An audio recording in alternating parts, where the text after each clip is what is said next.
And now, live from the Man Cave, Studio B, deep in the heart of constitutional Livingston County, Michigan, on a Tuesday night, abandoning the establishment rant, with your co-hosts, Patrick Acton's in the house, Teddy the Fed is here, Joe Farkas is in the house, and yours truly, Larry Parsons.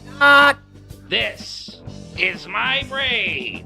And now, for your host, the man who couldn't even remember to get sauce for spaghetti, Jeremy Scott Gibbs. It's raviolis. Turn your thing on. No. It's raviolis. Now I'm on. You are. There you are. Ravioli. You know what you need, Jeremy? What? With the intro, Yeah. a large crowd clapping and listening. Yay. Well, it's partially in there. It's partially, partially in there. in there. But there's a sound effect I could do that for. Yeah. Yeah. Yeah, There you go. dinner recap. We had chicken drummies. Oh, yeah. Oh, yeah. And then, potatoes. We didn't have potatoes. You're a gay fish. We had. I messed up. I didn't redo that part. Cross it out. With Raviolis. It was raviolis. We had raviolis with a can of sauce that Teddy Bester had to stop and pick up, along with a case of, a case of ring rings. We had to have He those. claimed that somehow picking up the can of tomato sauce made him late. Corn and then they, of course, the signature salad. Yeah. Of course. I did And it you made it definitely. on spot. I Yeah. just Well, I get brought all this. I get the ring from. Turn your mic on. My mic on? No. It's not. Yeah, I get the ring from the party store right by me, and then I went to Oh, Meijer to okay. get the sauce. Right. So that's my excuse. that's I that's why you were late. I got to That's why make I was camera late. adjustments, apparently. All because of Jeremy Scott Gibbs. That's exactly right. It sounds good. I had peanut butter and jelly. Oh, you could have come and joined us. There's plenty down there. No, We were even Peanut saving butter you a and jelly. drummy or two. Isn't tonight your you're bowling? bowling. Yep. Actually, I had a whole plate of chicken wings and Oh, wow. nice? fries. Teddy, and- go over that way. You can't see it. You guys have no monitor tonight. Good. I'm actually have Joe go just a hair that way. What happened to the monitor? It Another. that one died, Yeah. and so I had to swap them out. Oh, And I was like, it doesn't want to work. Larry is not in the can, No. but if he was, we would let him out. No, Well, no, I'm if Larry. if he was, we'd hear it. Well, Jeremy, I'm actually Larry for the night's episode, and let me tell you something. The Democrats... Read your chat. Amazing Larry Open sounds 24 years younger.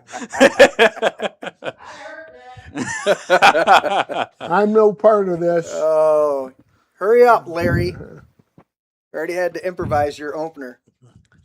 he's got to blow a turd then to make it up here. And then hopefully he doesn't break another mirror in the process. Yeah. That the baklava guy was making fun of me on the podcast. Absolutely. Yeah.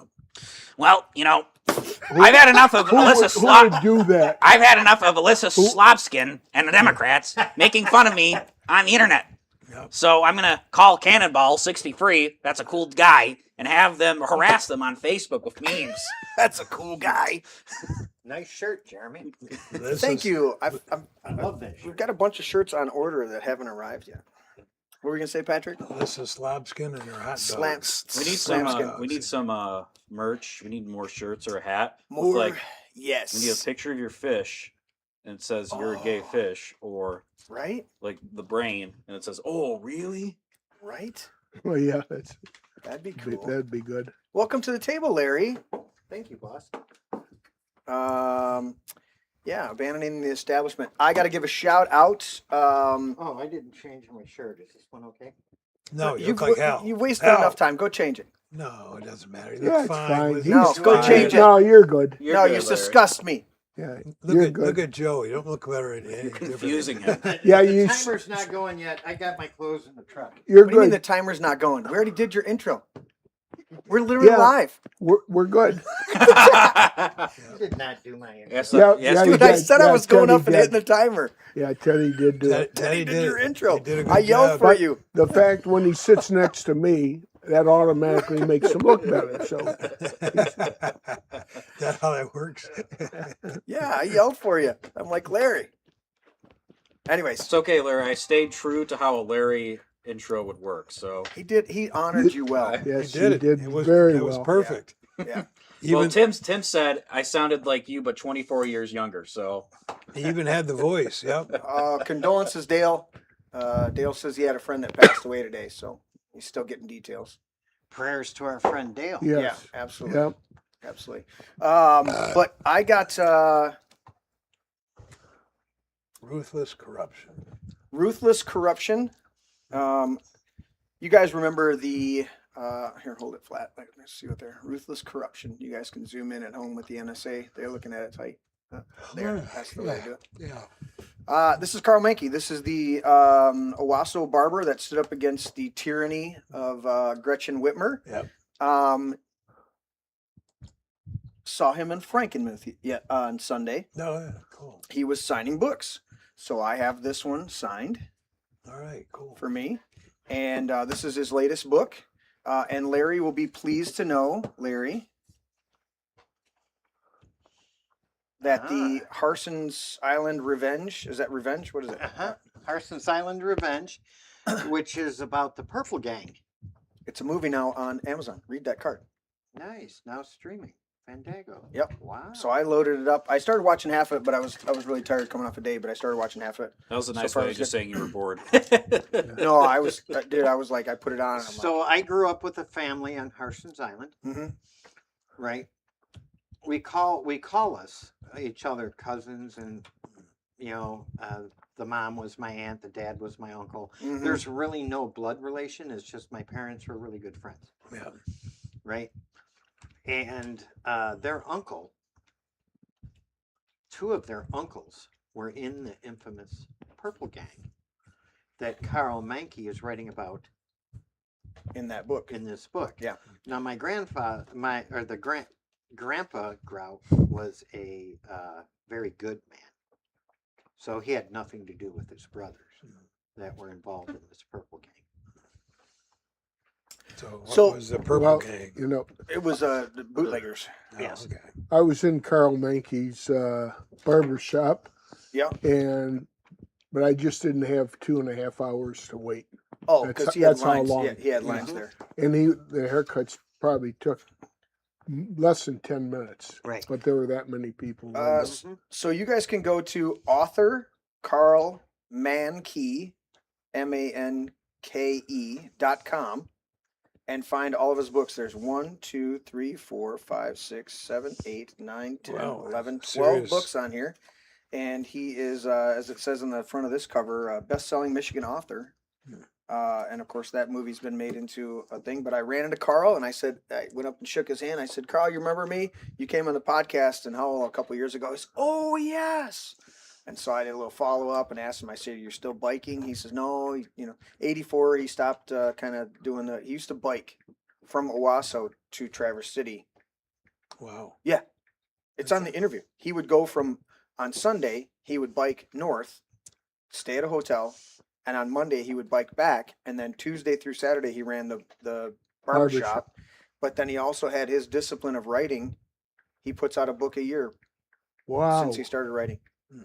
He's a workhorse. And so he was sitting there at the River Place there in Frankenmuth signing books. And we went by him once or twice while we're waiting for the rest of our crew to show up. And when I knew I had enough time to go up and talk to him. That guy really did lay it on the line. Oh, All absolutely. Of it, yeah. Absolutely. And he had so much support. So shout out to Carl Mankey. Now we got to do our disclaimers because that's what we do here in the show. Is there anything our good friends are chatting that I need to? Well, one of our friends, Filter it, please. one of Filter our it, friends please. says, "How about those Supreme Court decisions?" Yeah, we're gonna today?" get into that. He also says, "Lost the birthright citizenship thing, but I really love tacos. At least men aren't playing women's basketball now." Well, I have to correct you on that. It's only up to the states, Correct. actually. So And the reason I don't like that is It's- because we watched what happened. I agreed 100% with the overturning of Roe v. Wade. I thought it was a horrible federal, not even a law, but a ruling.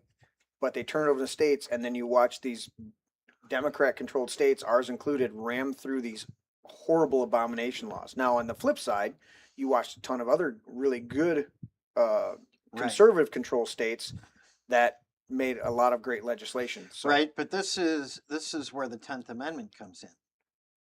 But again, And we should pull that up and talk about the 10th Amendment today. yes, but then just I won't interrupt. Go ahead. go ahead, Larry.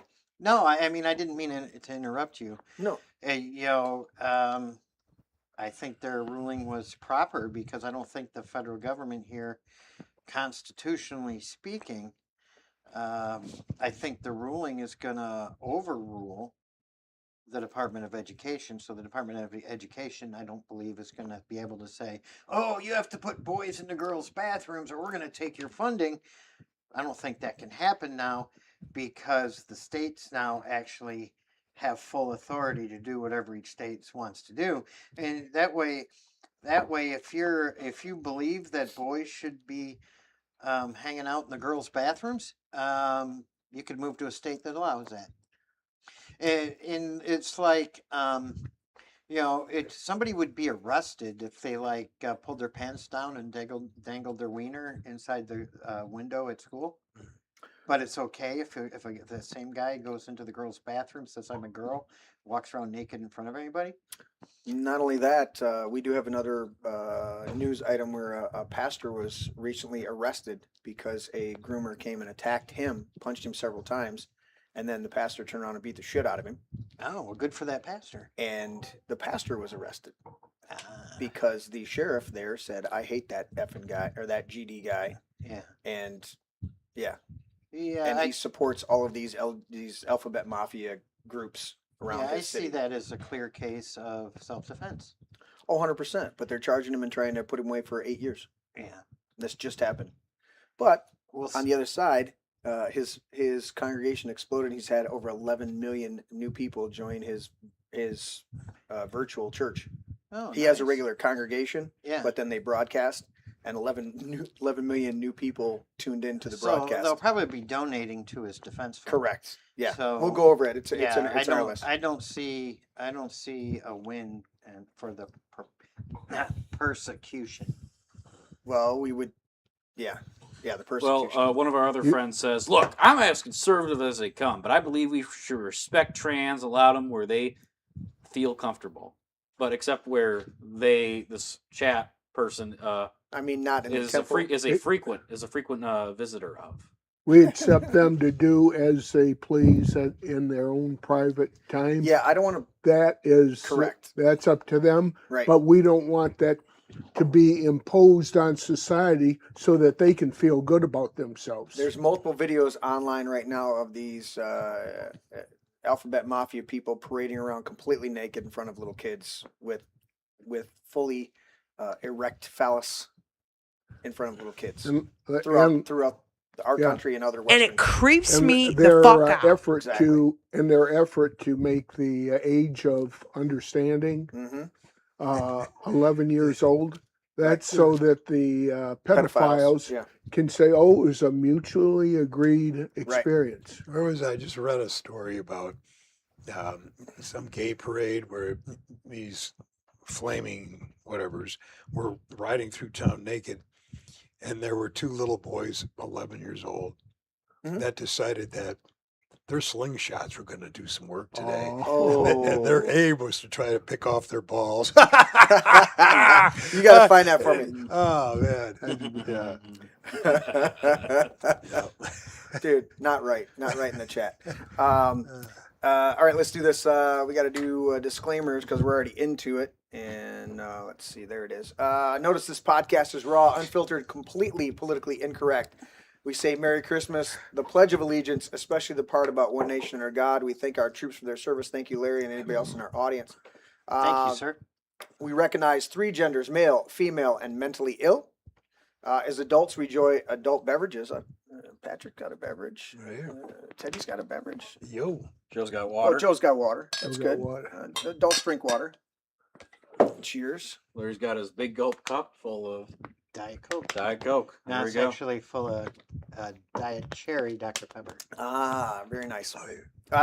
We cuss. We do not curse or swear. Look up the words, please, for the love of God. And speaking of the love of God, we love Jesus, but we hate religion and religious hypocrites. If any of this offends you, Arrivederci.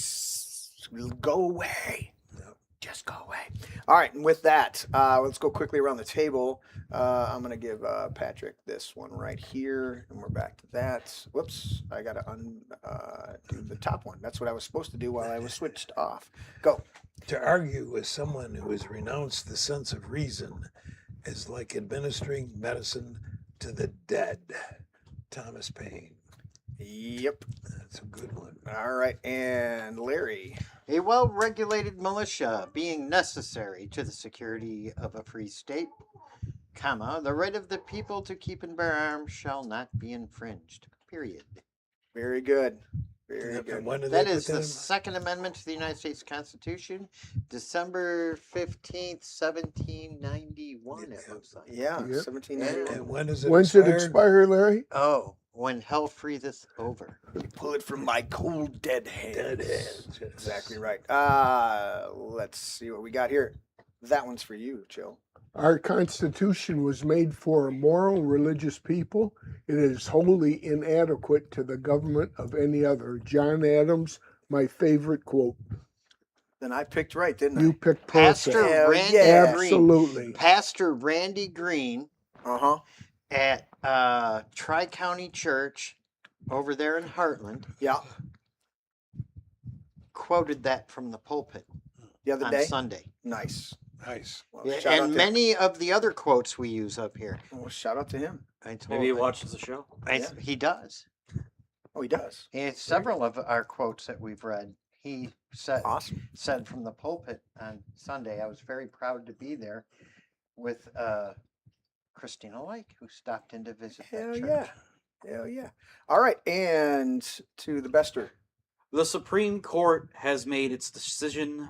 Now let them enforce it. Ooh, that's very apropos to Andrew Jackson. what we're dealing with. Some good, some bad, some nasty, and then whatever. So, and then all of us, gentlemen. Never apologize and never explain. It's a sign of weakness. Weak. And I think that people I'm out here would cutting do it well, out. if you're watching, to understand that apologies do nothing with these monsters. Nothing. Nothing with these monsters. Let's see. Teddy, check his pack. Okay. You better? Yep. Better. Yeah. Oh, it's just your ears that are cutting out. It's not your microphone. Okay. All right, then we're on with the show. So I invited Joe to come out today because we like him, but I Hey. wanted to dive right. Yeah, but let's not tell him.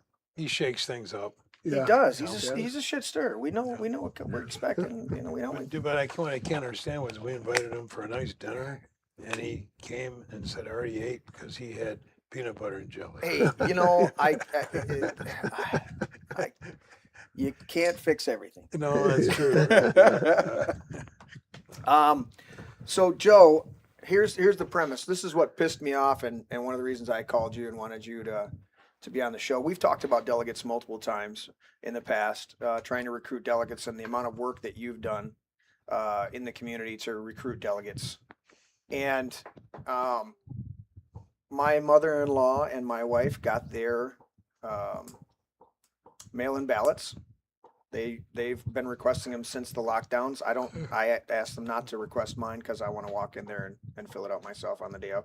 But they find it more convenient to fill it out ahead of time. They get more time to look at it and check out everything on it before they're not in a booth kind of on the fly if they miss somebody and have to do some quick research. They don't want to do that. Like, well, why can't you just do that with the handheld device app?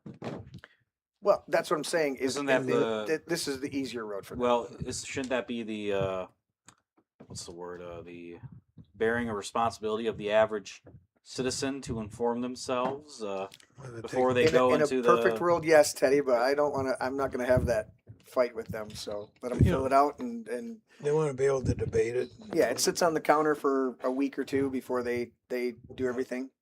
This works if I hold it in place. When I go set it down, it goes out. I can Okay. hear you. We might get. Well, hold on to it then. Wiggle the Teddy. I did. Okay. I wiggled and jiggled. All right.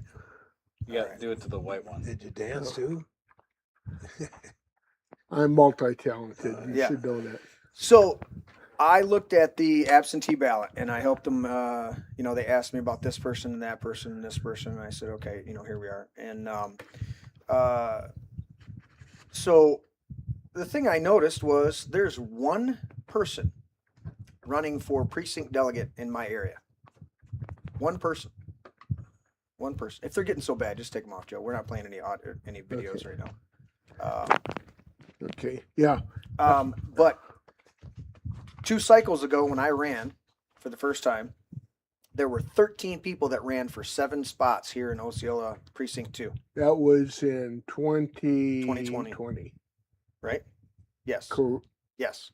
2020 or is that 2022? Oh, that was Yes, 2022. 2022.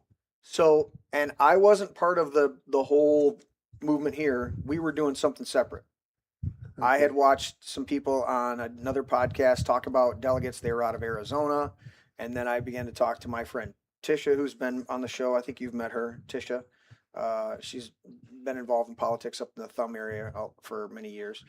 And she came on the show, and actually it was you, me, and Grandma Connie with Tisha. And we did a whole show just on the importance of precinct delegates, contrary to what Chris Long would say. But from that point, I checked it out. At the time, Megan Reckling was doing an actual drive to sign people up. I met her in Heartland at the what was it? It wasn't Talk. What was it? One of the little restaurants over there. Maybe it was a coffee place. Met there, signed up, was on the ballot.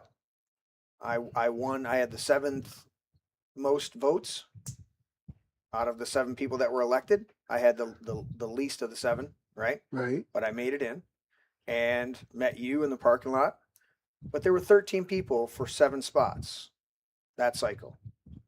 2 years later, the next cycle, there were 6 of us for 7 spots. Right. Now there's 1 And on the ballot. why is that? for the set.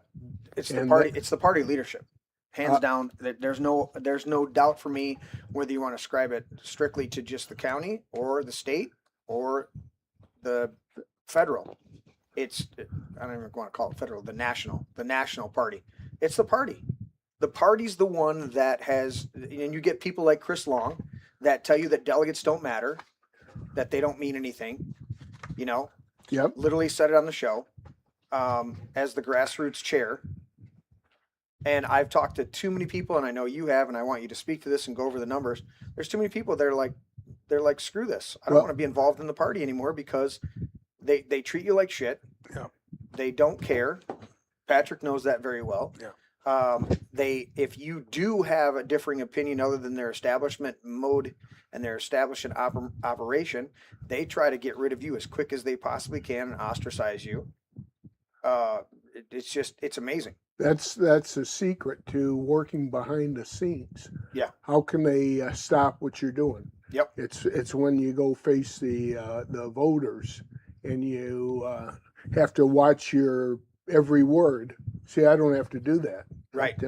But so what I did when you called, rather than me giving my opinion Oh, on that, what I did is I called people okay. that were, and I won't name names, but I called people, and I've got my remarks here that they shared with me. Okay. And the first It was just maybe a dozen people that I spoke to. Okay. It was short notice, and I was happy to get the feedback from So you literally call. got a call from me to join the show, and Yeah. you did a phone poll of your own.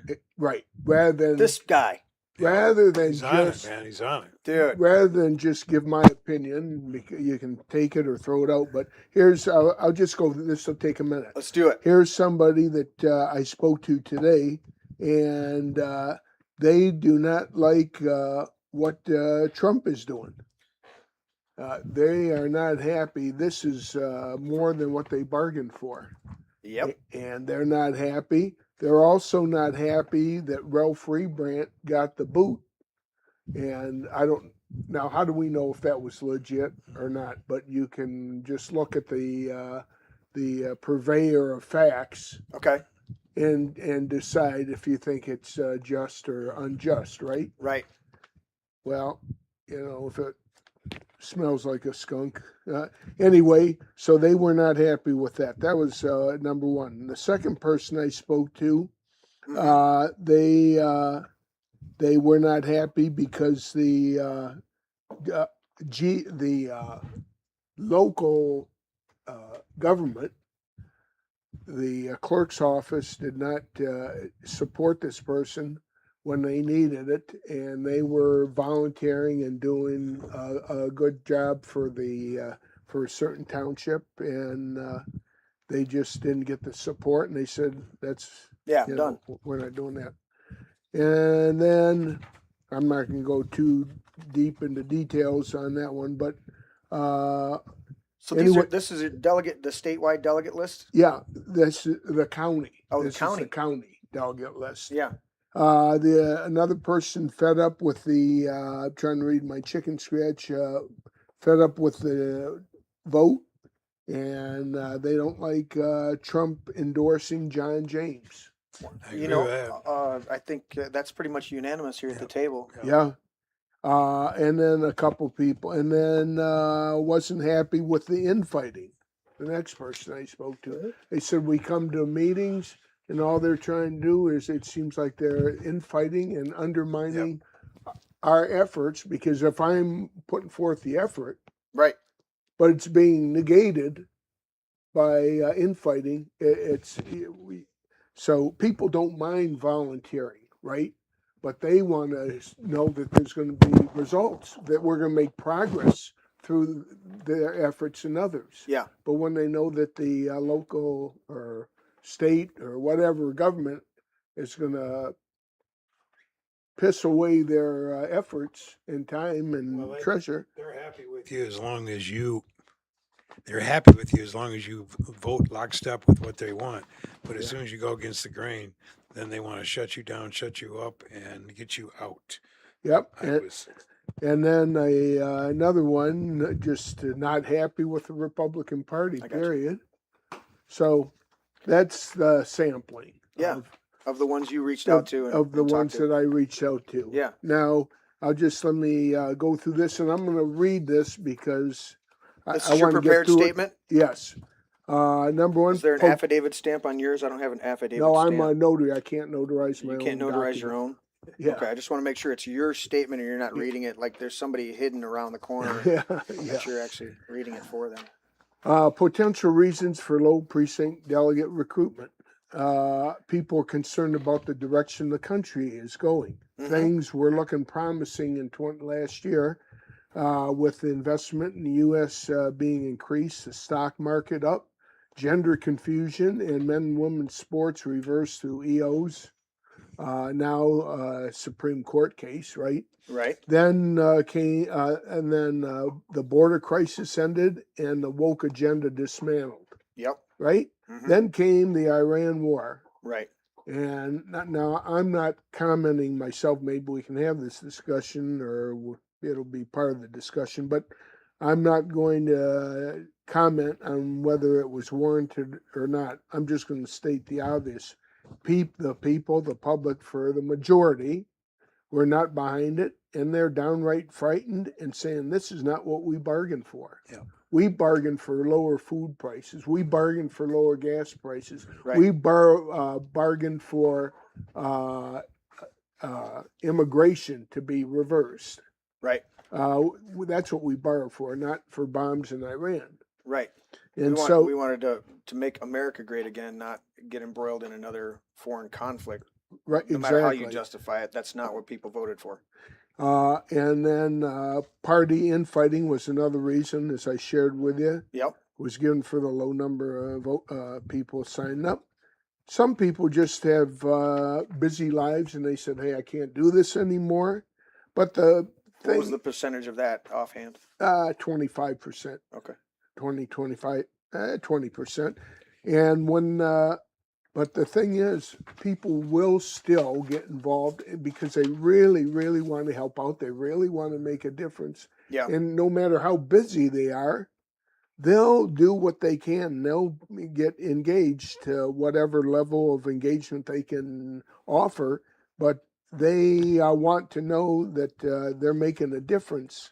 Right. And they want to see progress for their efforts. They don't want to see it. And when they don't see it, they throw in the towel. Forget this, right? This is going to be my favorite page right here. I can tell already. And then I won't comment on what the local Republican leadership did or didn't do to recruit precinct delegates, which at last count yesterday was 143. So I'm not commenting, but if you have comments, Oh, I have. plenty. Well, I will wait for you to finish. I'll and then finish I may this, have okay. some comments. Yeah, all I can speak to is what myself and some amazing volunteers did to get 400 precinct delegate positions filled out of a potential 479 at the time. Now This was it's 2022. Yeah, it's 475 now, I think. 475. Yeah. But they only have 143. 43. Yep. So we've lost. Two-thirds. Yeah. 2/3. 2/3 at least. Yeah. Of the precinct delegates. Now, we had a plan that was focused, intentional, and took hundreds and hundreds of hours to implement. Yep. Yeah, we attended Lansing rallies in the middle of winter only to recruit maybe 2 or 3 people at any given rally that said, yeah, we'd consider being a precinct delegate. So I'd give them the information that I had, Yep. got their email address, and followed up with them. And that's the way I went. Then we went to the Trump rally in Macomb County, Mm-hmm. where I and some volunteers worked out in the rain to recruit folks for precinct delegate, in spite of the fact that we could have had VIP tickets to enjoy the rally, and we turned them down. Is that the one we went to? Maybe. Macomb? Yeah. Yeah. Then we showed up, last page, we showed up at a number of churches very early on a number of occasions to recruit folks for precinct delegate. And now these volunteers got up some of them had to get up 5:30, 6 o'clock in the morning to get set up, get to the church, get set up our table and whatever. So you see, we weren't just picking at low-hanging fruit. We were Right. working it. Right. I mean, working it. And so finally, people give all they can if they don't see their efforts in the candidates they worked so hard for being undermined. Yep. Do we remember any candidates that were voted in that got undermined? Oh, yeah. Yep. And these are the and the effort we put forth resulted in 260 precinct delegates statewide. It wasn't just here in Livingston County. It was across the state. And I'm thankful. This I can't impress on these folks hard enough. I'm thankful to the wonderful people that we recruited that are still working in the trenches to help make a difference. And they are the very best part of my experience within our local political government. God bless you, folks. Thank you for your sacrifice. I love you. And then, and pray for you. Finally, the above mentioned reasons were taken from a small, limited, last-minute survey and not just my opinion. I close my case. Thank you. Well said, Joe. Well said, Joe. Read those last 3 from Michigan Rocks, please. Do I want to read the? I do. The first one, Yes. Larry will like it. Michigan Rocks.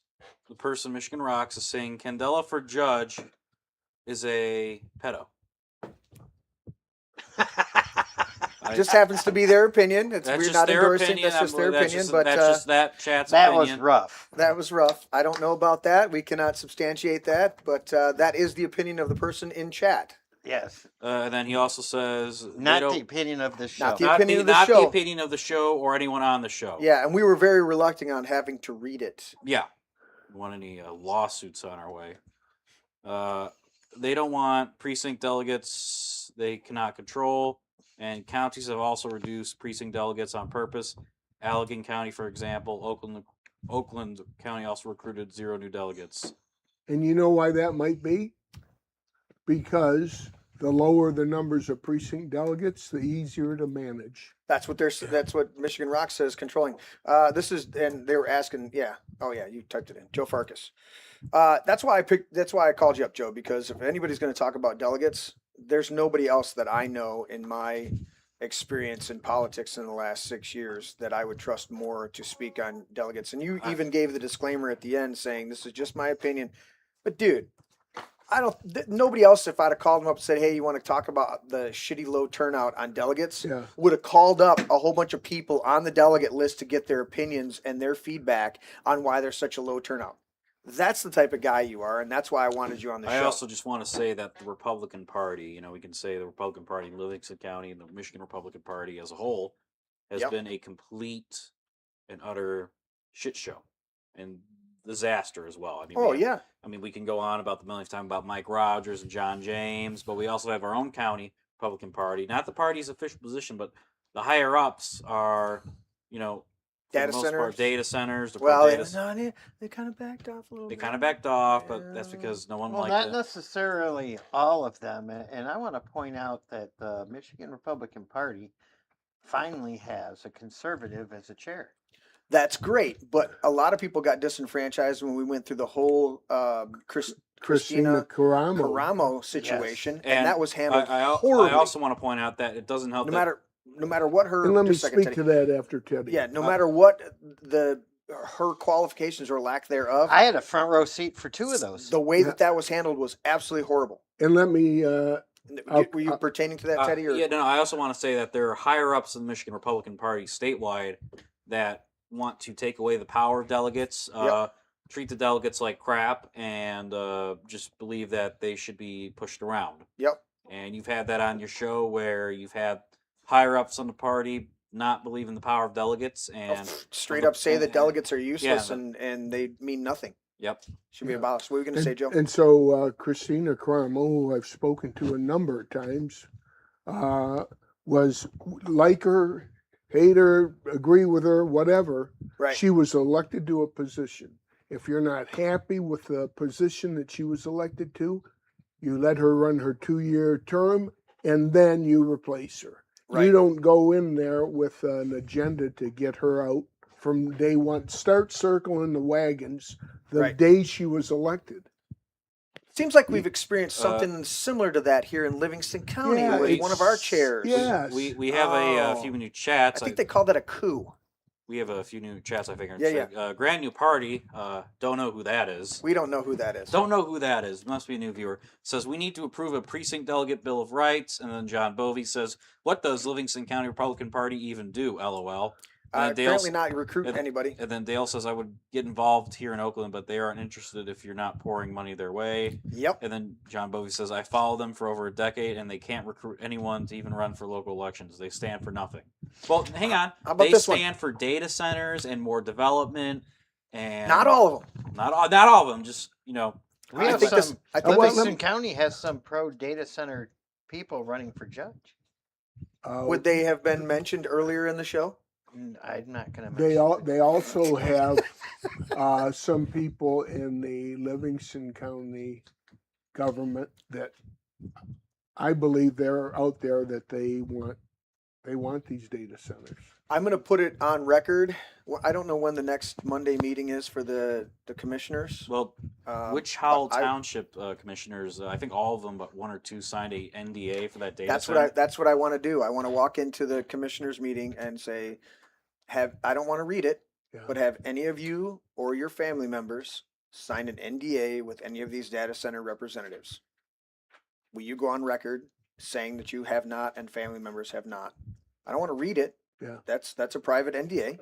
But if Mhm. you signed one, because then I think you should be. I think we should go to see that you're not reelected or even Or step down. step Yeah. down. Because if you're going to sign you're in a public position that directly affects data centers coming or going in this county, and if you have any type of agreement, any type of private behind the scenes agreement you do have not disclosed to the public, you should be removed. Michigan Rock says Larry Parsons for chair. The seventh district chair.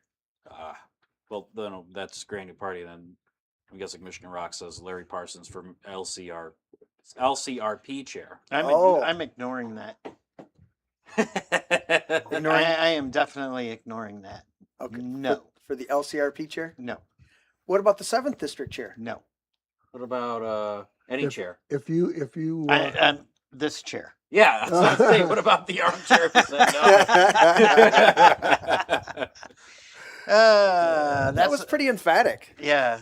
I mean, I think That that was pretty. even. That was like the most adamant I've seen Larry. Dude, that's about, even more adamant than when he says, if they don't take care of business here in the state, I'm going to Florida. Yeah. Well, it's just, to be honest with you, it's a thankless job, both of them. Yeah. I watched it firsthand. Yeah, it's a thankless job. And then people divide up in their little factions. And then everybody gets out their little knives and starts stabbing each other in the back. And I'm not having any part of that. Yeah. My plan is listen, I may not have voted for some of the chairs that we have had in Livingston County in the past, but I am devoted to beating Democrats. Yeah. So that means when the chair is elected, I want to see my party succeed. I think we could have a. And I think I proved that to everyone with my record with the party, especially with the chairs that we've had. Now, I'm not going to call out any names because whether I liked them or not, I did what I could for the advancement of the Livingston County Republican Party. Yeah. Right? Without prejudice. my angle with the Republican Party is for the majority, not all of them. Certainly, there's some great ones like Wolford and others, but my thing is holding the Republican Party for the majority. They're gutless wonders, and Some of them can be, yes. and they need to be held accountable. Mhm. And so my effort for the last 16, 17 years has been to get To outwork everybody in the party? solid Because it's No. Because that's what he does. Yeah. to get solid Christian and capable Christian folks elected. Yeah. That's The number hardest- the one, hardest- and number two.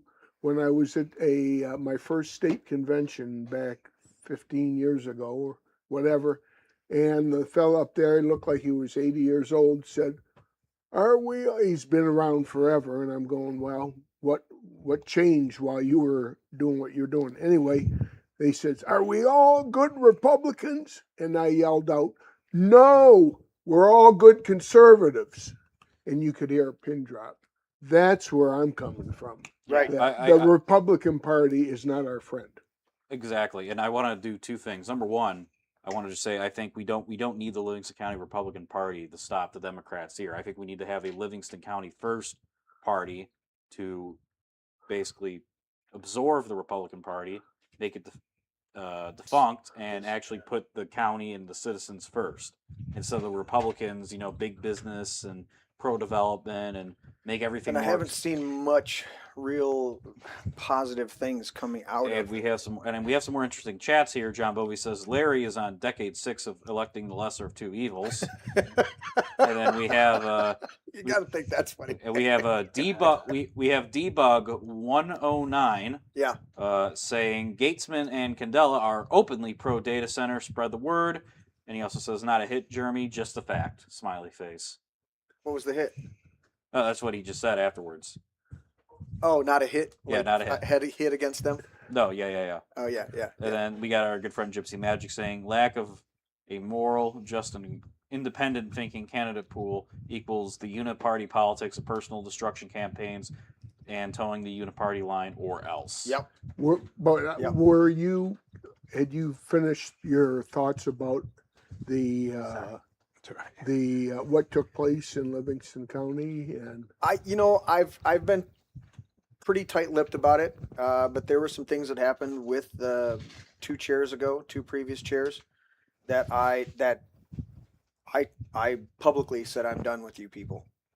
What they did, leadership-wise, was absolutely disgusting. again, if you And disagree with that that's fine. leadership, you vote them out when their term comes Correct. up. But you don't just come and you're out of here.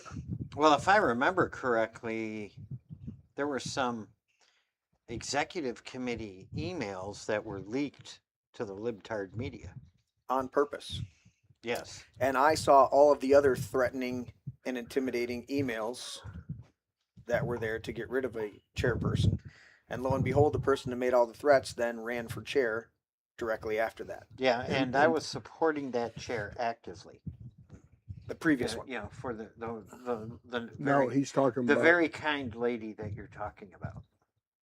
Yes. So like I said, I work for the advancement and to defeat Democrats, and I think it's nice because we had a wonderful guy recruit a whole bunch of delegates to move the party in the correct direction. Yeah. Well, And it got undermined, and that's where I'm looking at it going.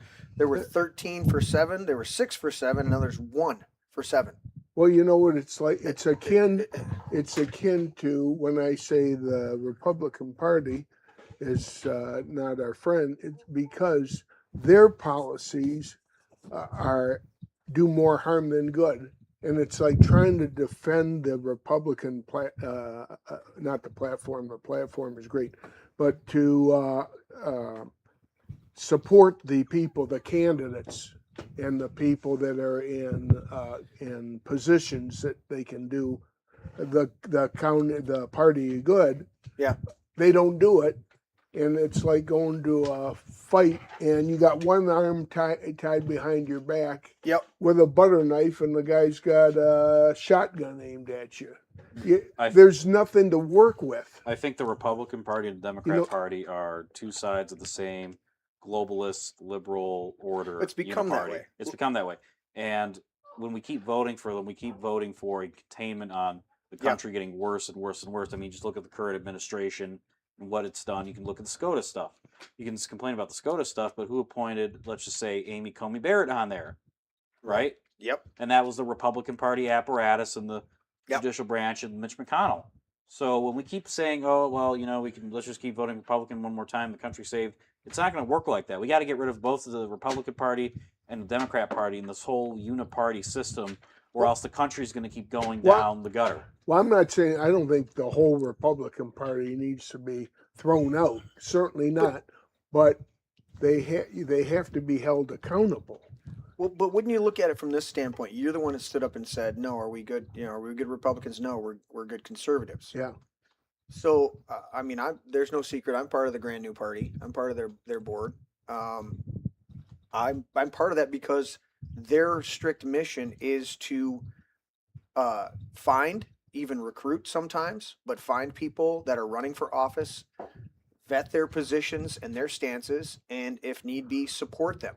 But do they, and I'm not saying this in a negative sense, I'm learning, do they lean more toward the libertarian camp than they do the Republican camp? Not if you saw the text thread from all the board members. Do they have a platform? Yes, 100%. Yeah, Okay. Grand New Party Pack has a huge platform. Okay. So what I'm saying though is that their strict job is something that we're missing in our parties here. Is they're not trying to just find the best people for it. They're going after the establishment people, and they're ostrich. We've seen where certain candidates. We've had candidates on this show that told us straight up, I wasn't invited to that.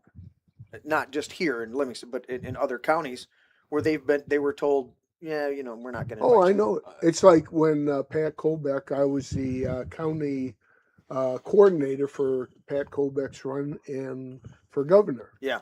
And unbelievable in the Detroit News, there's a big write-up about all the candidates that are running Yep. for governor. Name left off. Not even a two-term state senator, not even mentioned, Running for governor. running for governor. Yeah.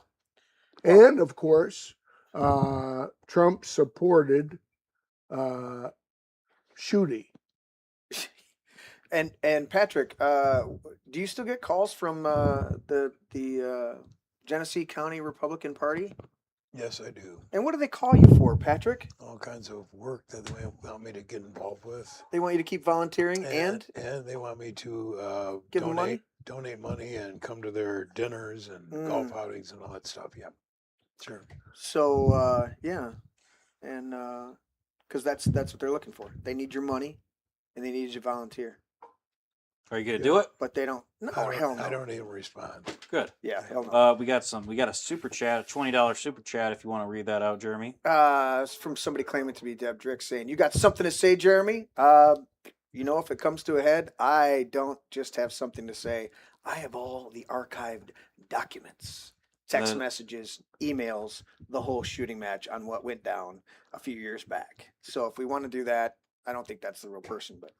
And then John Bovey says LCRP is doing nothing to defeat Democrats. They are only holding on as long as they can before they inevitably lose power.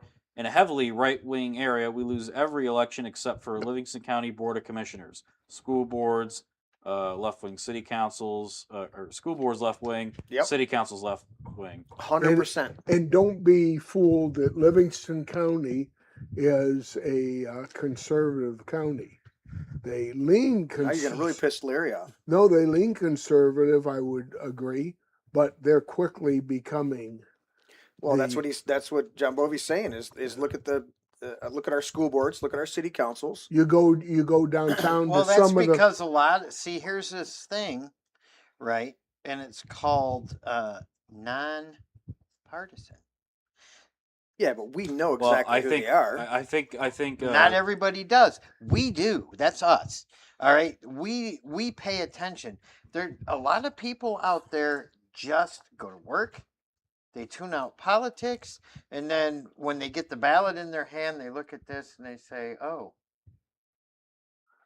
And I hear what you're saying on that, Larry. But there were also I looked at who was on here. I think there's recently, and there was a ton of people that didn't. There was nobody running for the open school board positions throughout the whole county. Right. Right. That's a real. Whether they were problem. Republican or Democrat, nobody wants to deal. In fact, two people that I talked to directly about it, I was like, "Why don't you run? You're right there." And they goes, "I don't want to deal with the bullshit." That's quite literally, and that's what they're doing. They're doing it on purpose. I think from the parties. And the city councils and the school boards, they're creating so much bullshit. So that people don't even want, and then they can do whatever they want behind the scenes. What were you trying to say, Teddy? I think the left, the liberal parts of the county, if there's nonpartisan races, they have a better connection to the community, or they have better messaging. Where especially in like Heartland, Howell, Brighton, wherever, you have the nonpartisan races, and a lot of people just say, "Hey, I know this person. They're like a volunteer." They do a lot of good things in the community, so I'll just vote for school board or city council or something like that. Or, but the problem is that that would not happen if the Livingston County Republican Party, which I'm sure they have a huge budget, could do some effective messaging to point out what these people actually support. Bingo! And when you look, the Dems have a nice tent with the not the Balloon Fest, the Melon Fest, right? And the Democrats are out there recruiting people, and my head wants to explode watching this. and the people are listening, nodding their head, like they're agreeing. And I asked, where's the Republican presentation? Nothing. Crickets. John Bovey also says the quote-unquote conservative people who ran for Howell Public School Board last time haven't made a peep about doing anything, and now they just go along with the shenanigans there. Right. And John Bovey says a little different in Heartland, but they ran too many conservative candidates and messed it all up. I would disagree with that because there were free liberal candidates and free conservative candidates. Three. I don't want to. I think the liberal candidates were more well known in the community for various volunteer Yes. activities within the schools. Yeah. And besides that, I don't. Yeah, that's all. I don't think it. I don't think it was as much that the candidates that there were too many conservative candidates and messed it up. I think it was the fact that they were. It's run by Chuck Hughes. Until we get rid of Chuck Hughes, but you've got to get another board member up there. As long as he has that slim majority of 4-3, he's going to keep running all here's over the problem, everybody. though. We had that, 2024 Trump landslide. We should have had like conservative sweep over the board. Wait Correct. a minute. Wait a minute. Wait a minute. I just thought of something. Oh shit! I know who we can run for Heartland School Board. Larry Parsons. Teddy Bester. No. Fuck no. I'd rather, I'll run for Heartland School Board when When you get done with school. when they pry the Second Amendment for my cold dead hands. No, thank you. But Come on, be a sport. No. oh, so that's what Bovey's saying is that two of the conservatives that were good actually split the votes. No, they were free for Heartland. Like I think free- this last cycle that I'm we talking did. about 2024, right? Yeah. And the time before that, there was two people with the same first name, and that confused a lot of people. Yeah. Yeah. So, but yeah, I mean, I get that. I mean, Well, I'm going to tell you what, we've got to get back to local politics and taking back these school boards and these city councils and actually Precinct having delegates? people without backdoor I mean, deals. even if you're yeah. gonna run for, or city council doesn't pay anything. No, I think that if you want it, they'll pay you $30 per meeting. and then you'll get berated if you're, Eh, the school board. Remember when the school board, Yeah, if you take it. when Yeah. Glenn said, "Why don't we take the money that we're lawfully on the books supposed to be getting and put it into a scholarship fund?" And Chuck Hughes and his ilk went after him hardcore and said he was, trying to do something nefarious with the money. He's like, it's literally in the bylaws that we're supposed to get paid I don't know what it was. I think it's it's a- $30 a meeting. It's $30 a meeting for the it's school a board. Joke, It's a joke. And he said, well, where's that money going? right? If you're supposed to allot for it and they're supposed to get paid for it, I think they were doing a budgetary thing. And he's like, well, I don't need your $30. He's like, let's put it towards a scholarship fund for these kids. Yeah, and then the libtards. And the they libtards threaten went you. spastic like he was Yeah. trying to take the money. Yeah. And by the way, we spoke about why people are not running for precinct delegate positions, but we haven't touched on the ramifications from this low, abysmal turnout. Okay. And what are the potential issues? Well, for one, you have less candidate support. Yep. You have less people going door to door, sharing our point of view. You mean if you Our have argument- close to our 475 delegates seats, if they're all filled, you've got a larger pool of people to call on that might go with Larry to knock doors for a certain judge. Exactly. But since we only have 143 43. on there, the pool gets real small, Pool gets Yeah, small. I think the last convention we only had like 119 people show up. which wasn't even what's the Not a number? Not a quorum. You're talking about the voting delegates, but That were was to go 60. to go to convention. Yeah, that was 60 delegates and 59 alternates, Yeah. right? Yeah. So were that- you, I were you wasn't- there for that? Yeah, Yeah. Remember at the end, she appointed a bunch of people to go that they talked into because we didn't have enough. right. And there, I think they were all. To be fair, I think they were all the standbys. Yeah. If I remember correctly, and, Yeah. and then they even had to elevate some. What do you call it? Hardworking Republicans. But the point is, that's a lot of dollars candidates don't get. That's a lot of door knocking that they don't get, Right. a lot of name exposure that they don't get. Yep. And so went door this is a problem. I went door knocking just because I was a delegate and part of the party. Yeah. Jason Wolford's previous run, not this time. For the 48th. Yes. Yeah. I knocked doors for them. Do you know Yeah. how I got asked to knock doors? How? Because I was a precinct delegate and I was at a meeting and got to know Jason. I think we invited him on the show. Yes. And he said, would you go on a Saturday with us and knock doors? Yeah, absolutely. Well, you don't have me as a delegate anymore. Don't ask me to volunteer for a bunch of stuff when I've seen how the delegates are treated. Yeah. You know, let's read this quote, Teddy. This is from President Reagan, and I want to point this out as we go to this. President Reagan was a Democrat. Yes, he was. At one point in his life. At one point in his career, and then he changed, right? Yeah, at one point they tried to throw acid in his face. And so this is saying James O'Grady, they were at a meeting, but read this. This is another, he was speaking in reference to a mayor. When Jim O'Grady was at the White House, Jim said to me, "The great Democratic Party of my father's and grandfather's time just doesn't exist anymore, Mr. President. I didn't leave the Democratic Party. The Democratic Party left me. That's why I switched parties." So, And I love Reagan, but wasn't he the president that allowed people, foreign? oh yeah, immigrant? he made some big mistakes. Didn't Reagan give millions of illegals amnesty? That's what he's talking about. Ah.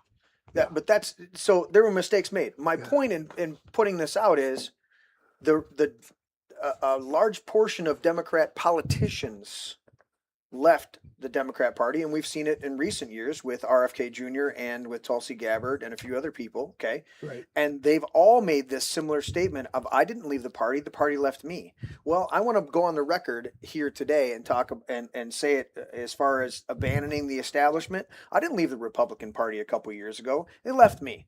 Exactly. They Yeah. sabotaged a duly elected chair for whatever reason. I don't fucking know. Because it was the dumbest thing I ever seen somebody do, to sabotage the whole thing. And then hundreds, literally, of delegates said, "I'm done with this," because it was a fiasco. It was bullshit. Yep. And I did it to my own detriment, because when I walked out of that room, half our audience left because they didn't understand what was going on, and I wasn't going to be the one to give full disclosure unless somebody pushed me to that place. And I'm still not going to give full disclosure until that. But I'm going to tell you what, there was a bunch of bullshit pulled in our local Republican Party by the leadership to get rid of a duly elected leader Right. because they didn't like her. Yeah. They made up a bunch of bullshit, and I read it for myself. And it was the way it was done. It was so backhanded and undermining, and it was and when people looked me in the face and lied right to me, I said, "I'm done. I'm done." What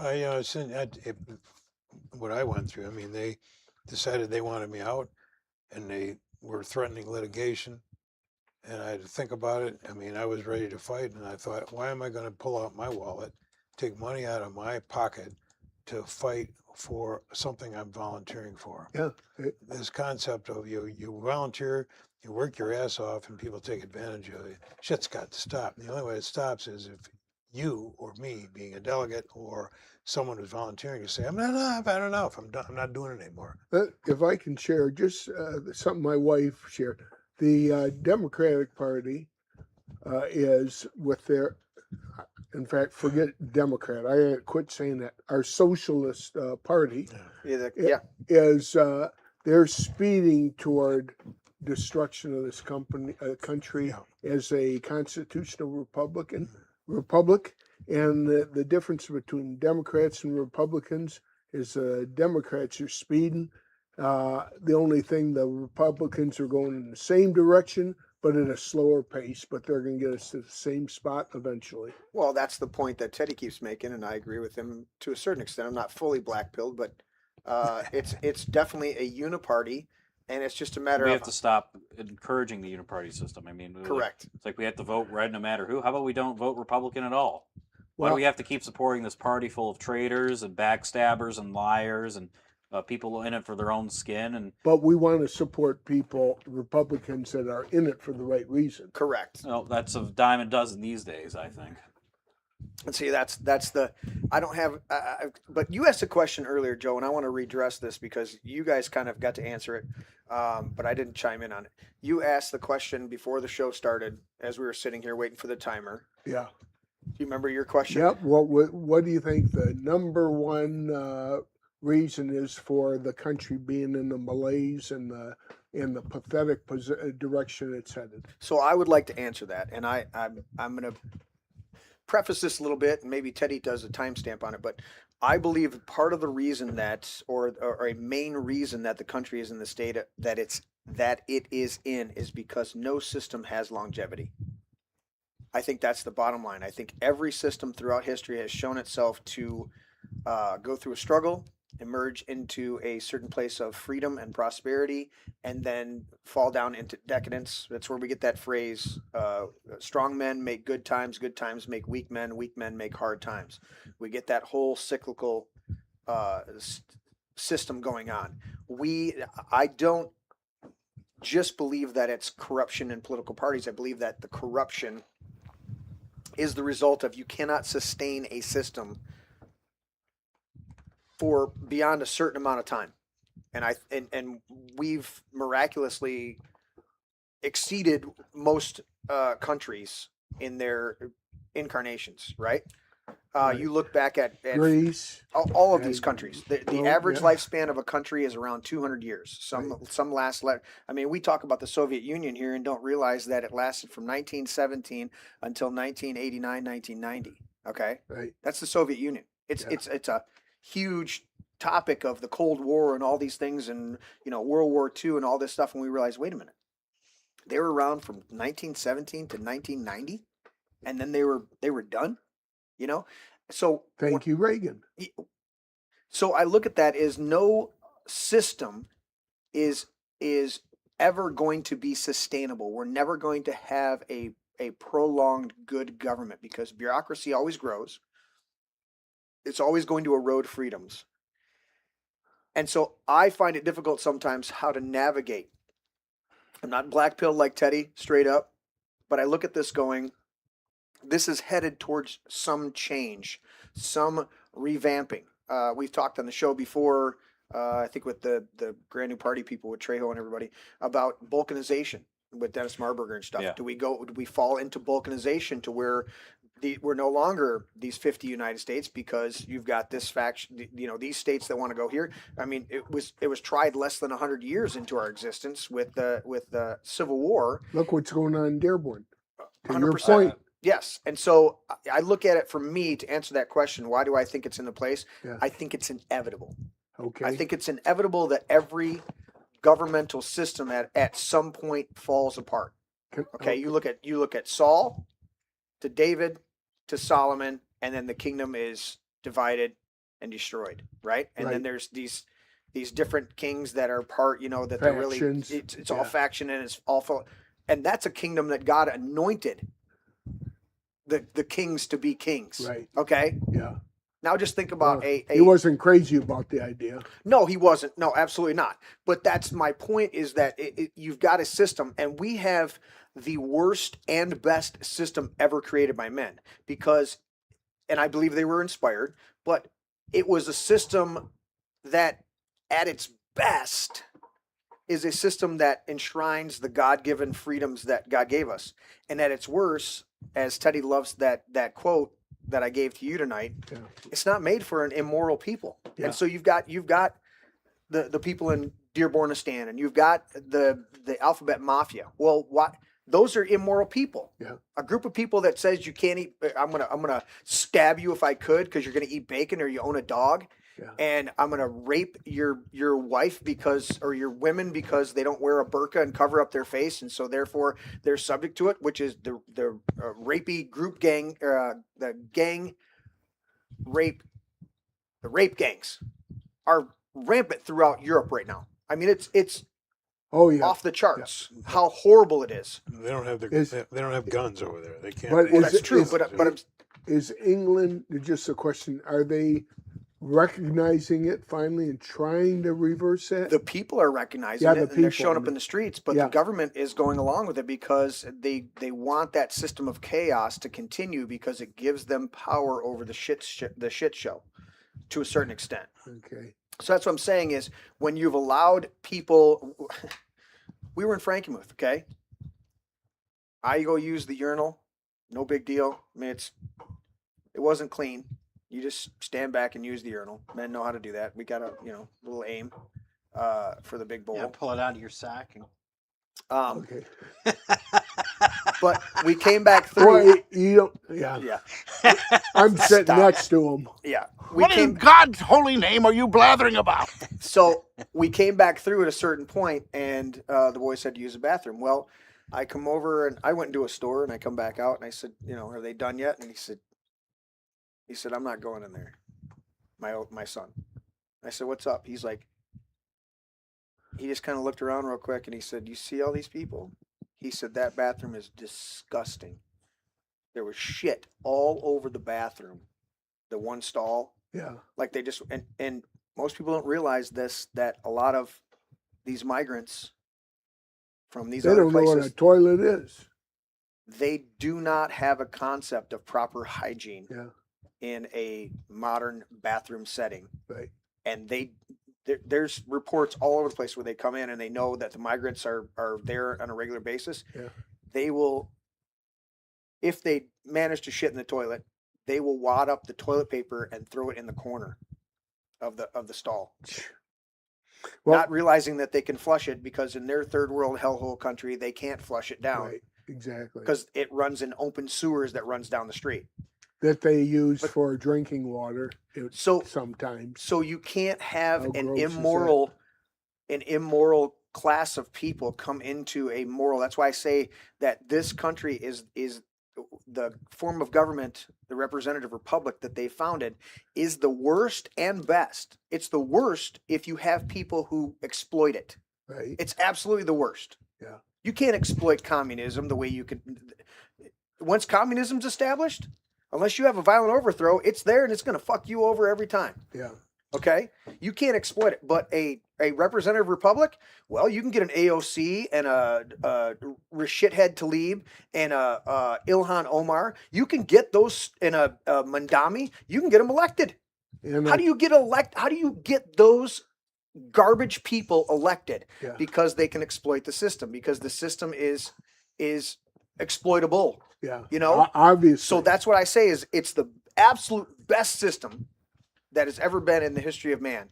And it's also the most exploitable, therefore it can be the worst. So Yeah. how do Can we I how do we share- vacate these? How do we get these assholes in well- Dearborn and New York out? How do we Well, extricate that? I think honestly I kind of get to a certain place where I think it's going to collapse. It's got gotta- to collapse and go through. See, a now revolution. that is what a proper urinal should look like. Oh my God. So, as you see, there's a picture of Jane Fonda. Okay. but now Expecting- can I was But- expecting Alyssa Slockin to be on there. Yeah. can I share my? Do we have time? I share my point of what I think one of the things, the main culprits Yes. for us. But I want to share this as you do that. Look at this one right here. There's a Democrat Socialist of America, a republic. Dude, this is America. So that's supposed to be Ben Franklin and George Washington walking out. Mhm. See that? Yeah. Because they've been told through our media for years that we're a democracy. We're not a democracy. We are a representative republic. The only part of the representative republic that would be considered democratic is the fact that, well, not at the beginning, but the voting aspect. But it was still voting on representatives. They even fuck it up when they took us out of the But that's a, senators being elected by when they took the senators into the popular vote. but that's what what's the when you vote, there's a popular vote and then another vote. What is Electoral it? college. Electoral college. college. That's meant to. That was supposed to Fix it. circumvent that type of idea. Right. Yeah. And you're supposed to have more involvement with the people electing their local legislators when you knew that your legislators were going to then send or appoint your senators. Then when the senators were now elected by popular vote, we get shitty people like we've got now because they'll get a huge turnout, Yeah. or our party will put up a subpar. I'll be nice. What was your next point, Well, Joe? my point is the two-tier justice system that we have in this country, and if the scoundrels that are ruling over us, not governing, ruling over us, Right. and sending, for example, COVID patients to Livingston County for them to inflict other people. That's a good reason to be in prison, and we could name example after example, but they won't be prosecuted. In fact, that's what I asked our Attorney General. What are we going to do about the crimes that have been committed? We have to get rid of this two-tier justice system where the people that they use it at their will, whatever they want, they do whatever they want and defy anybody to stop them. Yep. And so what we need is prosecutions. And if that was done, don't you think that would kind of change Oh, some? 100%. 100%. So Well, that's see, what I say. And that- if we don't have those, if we do not have the prosecutions for those who committed the crimes against the Constitution and the crimes And the against this people? country, Yeah. the crimes against the people, then the Democrat Party is going to continue to march forward with its agenda and the things that they do. Exactly. So And- how do and- we address that? Yeah, so I mean, how many times have I sat on here in this podcast and said, "Where are the arrests?" All right, so what? They rearrested Comey again? On what? What kind of charge was that? Was he even arrested, or they just retried him, or they like recharged They him? reindicted him. They reindicted They him. have it like Yeah. they got a plea deal for John Bolton for one charge out of the 18, and he's like going to do at most 4 years, probably no prison time if I were a betting man, or little prison time and pay like a $2 million fine. And we Which- sit here as a conundrum going, okay, where are the arrests? Because I watched my president get swatted. Uh-huh. I watched Roger Stone get swatted. Yeah. I watched General Flynn get swatted. I watched multiple swatting. Alex Jones was everything. Alex Jones get prosecuted, but I'm saying Mike Mike Lindell gets pulled over. He's going through the drive-through and they Drive-through, confiscate yeah. his phones. You see my point? And these other guys get. Oh, we're gonna Did indict you and Lisa you can McClain- show. Yeah, Did but- Lisa McClain get swatted? I don't know. Congresswoman? But we know Marjorie Taylor Greene. That's the main reason got she swatted quit. a bunch of times. She got swatted like 25 times, and her kids got death threatened. And she said, and then she disagreed with the president on releasing the Epstein files. He said, no, it's, and told her straight up behind the scenes. She later said it, that he said, it'll hurt a lot of my friends. Not that he was in there or implicated, but it'll hurt a lot of my friends. And she said, Mr. President, you ran on releasing these. These need to be releases. I'm standing there with the victims. And within a couple days of her doing that, he called her a traitor. And Marjorie she said, Trader Greene. I'm done. I'm And done. so you see my point? And, Yeah. And And how now do we go about making that happen? I don't see a way. I honestly, guys, I think we tread water as long as we can. Larry might be quite literally doing it down in Florida. I think we But need. I we need- think the country will, within the next 50 years, I think the We country will will know. faction into faction into something else. This may be the northern states of America and the southern states of America, or the western states Yeah. of America, or I think we need to just proverbially, like I've said before, we need to consolidate locally. We need to 100%. ride the tiger, ride the Kali Yuga, Yep. and preserve our own local areas and all of that. I mean, you've got. And I just want to say too, I'll just want to read chat Yeah. because there's a couple interesting things there. John Bowie says with the previous Livingston County chair, they hated her because she actually stood for something, wasn't a coward, and said things that needed to be said. Do you agree with that? I agree with that 100%. 100%. Yeah. And then 100%. he also says, in regards to, I think Joe was saying, well, the socialists cause things to collapse faster, and then the Republicans cause it slower. Yep. John Bowie says, that's funny. I swear my super conservative Supreme Court Justice Amy Coney Barrett just sped up the destruction of the country. Yep. Yep. Absolutely. Yeah, And that's so, what I'm talking about. Is that we I- just because these people, these judges, these politicians, these establishment types, just because they have Republican on their name doesn't mean they're we need to vote for these people. Well, And- and I think the part that bothers me the most is we voted for President Trump because we believed in everything that he was running on. Yeah. And we've systematically seen him go back on all of it. And that is Disheartening. it's totally disheartening. And it's like, I didn't walk away from Trump. Yeah. We can go through the list. I mean, all the I times didn't walk away from you, dude. I believed in exactly what you I said, and was you the hit the ground biggest running. supporter for You hit the Trump. ground running, and you did all these executive orders, and you released the J6ers, and then Doge is a bullshit, and no arrests, and I'm like, new war, yeah. and then I just go, dude, and I didn't- the worst thing of all, and then people look at you and go, it's not even the war that was started. Sorry to interrupt you. Not even the war was the worst thing. Calling people that wanted the Epstein files released, that demanded transparency and arrest from that, yep, not MAGA, or saying they're not MAGA, or calling people that want the Epstein files released in Congress traitors. That's the worst thing that's ever done. That's the biggest betrayal, or lie that's ever happened. I mean, all this other stuff, just doing that is just it was no matter what you do economically wise or anything war. If you solve the Iran war, it's not going to solve. It's not going. You're still going to have the fact that you basically said that to the people that wanted the Epstein files released and all these bastards that did that on that island arrested. You know what I mean? That's all we want. And you know what? It makes a lot of people on our side too think you're probably part of it in more ways than one. right. What are you I'm sorry, doing, Joe?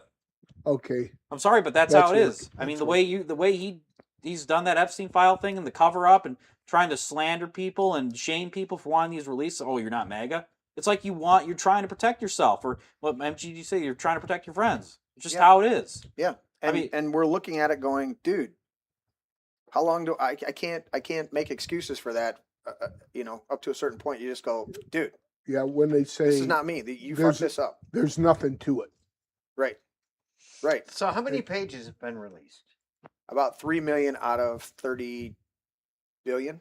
Yeah, Something like that. A lot of How could there possibly be that many pages? 30 billion pages. How could there be 30, probably I- 30 how million. could there Is be it 300 million? How could there be 3 million pages? I mean, fathom that.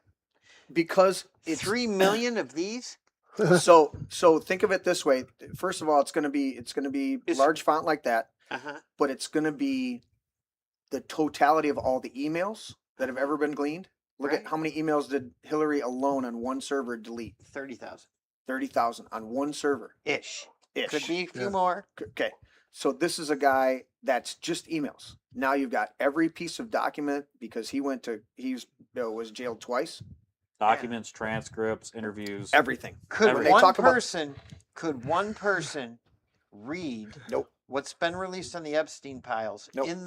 files in their lifetime? Lifetime. Yeah, Nope. I knew where you 3 were That's million why that- pages. That's Yeah. why the 3 million pages. that's Yeah. 3 million that have been released, but the See, best that's ones. the thing. People are saying release the Epstein files. Well, There's still gosh, the client list. There's still the client list that Thomas Massey said he was going to name. So we're still waiting on if he has integrity on that. If Thomas Massey will name a client list, but we have no arrest of the clients. They have the client list. And we've seen the flip flopping. You can't even deny this. Pam Bondi was like, the Epstein files are on my desk, and then they're like 2 months later, it doesn't. Oh, they're not real. They're not real. There's no such thing as the She Epstein. handed out these binders to everybody at the White House press briefing and said, "Here's all the stuff." And they opened it up and they said, "This is shit we've already seen. There's nothing new in here." And then they tried to soft walk it back and then hard walk it back. It's yeah, just- she was such a disappointment. Yeah, 100%. She was, runs, and I'm Yeah. tired of being disappointed. that's Yeah, where I'm yeah, at. That's where we're at. I'm Larry. tired of being disappointed. I mean, We don't want to be on the show and complain and be disappointed and all that. We want stuff to happen. We would love to be sitting here and saying, "Boy, what a great job! The economy's booming. Trump got us out of the war. And our houses are selling. People the can first afford them. 3 to Interest 4 rates months- are our down houses selling The three. sporadically. sporadically? Yeah.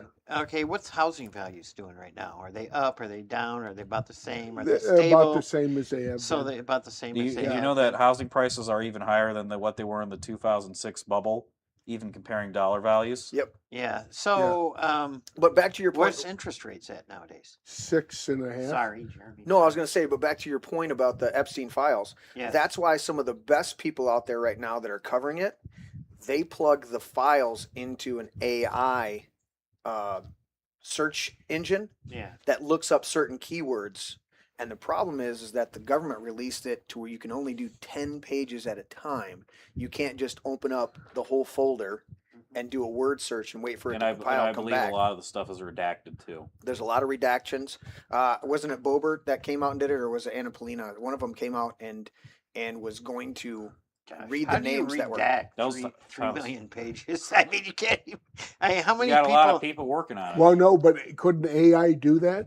You probably have computers or AI or just a bunch of And people. just have AI do it. Maybe. I mean, maybe AI like works lightning fast. And, Well, we do have. I mean, some of the models that the government has only access to is pretty concerning. Well, I mean, how long would it even take? I mean, think about it. You're talking 3 million documents. How do you feed that into AI? How many people? do I you mean, have there's to- a lot of computers. Well, not there's- just- Yeah, listen, but Larry, Hey. there's supercomputers and AI systems that would blow, like compared to what we have, are 100 Oh, they'd times, blow not you a away. 1,000 times better than the whatever the most expensive, yes. like fastest AI system And is. then think about this too. What was one of the things Elon did that pissed off a whole bunch of government workers? Because the U.S. government is the largest employer in our country. Okay, he sent out a whole an email memo with 5 questions, asking what they did on a daily basis. There was 5 simple questions, and half the people didn't send it back, and some of that half didn't even exist. It was somebody just getting a paycheck because they had a name on file and the paycheck was going somewhere. But that being said, they're still the largest employer. You take 100,000 of those people and you hand them 100 pages and go, you got a week to redact this. Here's the names that we want redacted. That's accomplishable. One person sitting down reading 3 million, not going to happen. You know? So that's where I come up with some of the math going, yeah, they probably went to town on this stuff, or they redact it as it comes out of the printer. Yeah. You know? What's Bovie did a $20 you want to read that? point of view. Larry invites you to read it. Point of view, Larry invites you to do target practice at his buddy's gun range, then drive by a certain government A certain official's house. What do you do? do you And by disclaimer here, this is obviously a joke. We do not condone driving by people's houses in a threatening manner. If you First of all, to address this, John Bovie, it has been well stated on this show by said Larry Parsons that who would ever want to spend any time whatsoever with that person? That would be more torturous than what you would do to that person. Yes. Why would you want to be around somebody that you can't stand? Yeah. I mean, I feel bad for whatever data center board she's probably going to be a part of after she retires. I mean, imagine being in a boardroom like this and sitting next to her for every board meeting. I got He's a giving you a shout out though that you're shaking your head. I'm not Baron. Who's Baron? Oh, I think that's Larry. I got a question for you. How many people out of 1,000 or 100, whatever, what percent would get engaged in an effort to do what Teddy said? Start at the local level and work your way up with a concerted effort. I think if you were detached from the local establishment and you had strong leadership that came in and gave a quick but concerted effort and had a very stable or very easy to read platform of this is what we're looking for. Simple. Yeah. I think you could attract a lot of people Okay. just to get back involved with it. Yeah, because here's my point. We either live with the crap that we have, Right. where we're at, or I'm not suggesting taking up arms. I'm not even hinting at that. I want to make that clear. But some people have that perspective. Yeah. And then, or the middle of the road option is to engage, get as many people engaged to try to do what needs to be done on the county level and then move forward. Yeah. But I don't know if there's enough people that would get engaged to do that. Well, that's part of the problem is you've got a lot of people that have been engaged in the past, a la Patrick and well, the four of us at this table. Yeah. Larry's the one that still stays somewhat connected, and you still do work with delegates. I do my podcast, you Yeah. know, and I was happy to serve as a delegate until a certain point where The shit show. people revealed who they really were and what their schemes were Uh-huh. and their scams. And that's when I went, I don't want anything to do with you. Just like my mom, I do not like people. You know what? We can all make mistakes, and we've all made them. Every one of us Yep. has made mistakes. Yep. Every one of us has misspoken, right? What as do we James- do when said we as do James, that? What do we do when we do that? when we misspeak? When we misspeak, we make mistakes. What do We do? confess it we own it. Yeah, you Oh, own it. can- We apologize for it Correct. and learn from it. and learn from it. Exactly. Because it says in James, it says that if any man is never at fault in what he says, he's a perfect man, able to keep his whole body in check.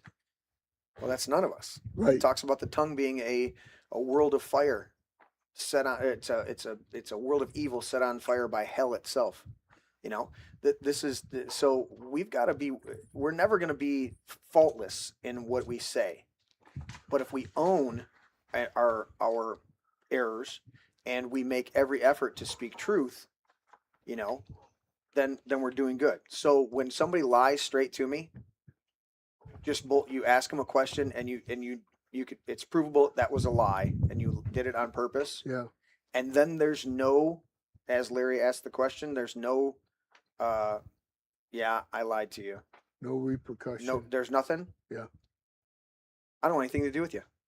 And I've had to make that statement through intermediaries to a number of people. Mm-hmm. Will you sit down? Nope. I don't want nothing to do with you. Are you going to apologize? Well, no. Then why Yeah. are we sitting down? I didn't lie to you. You lied to me. Yeah. So not to belabor the point, but to the state of affairs in this country are really pathetic.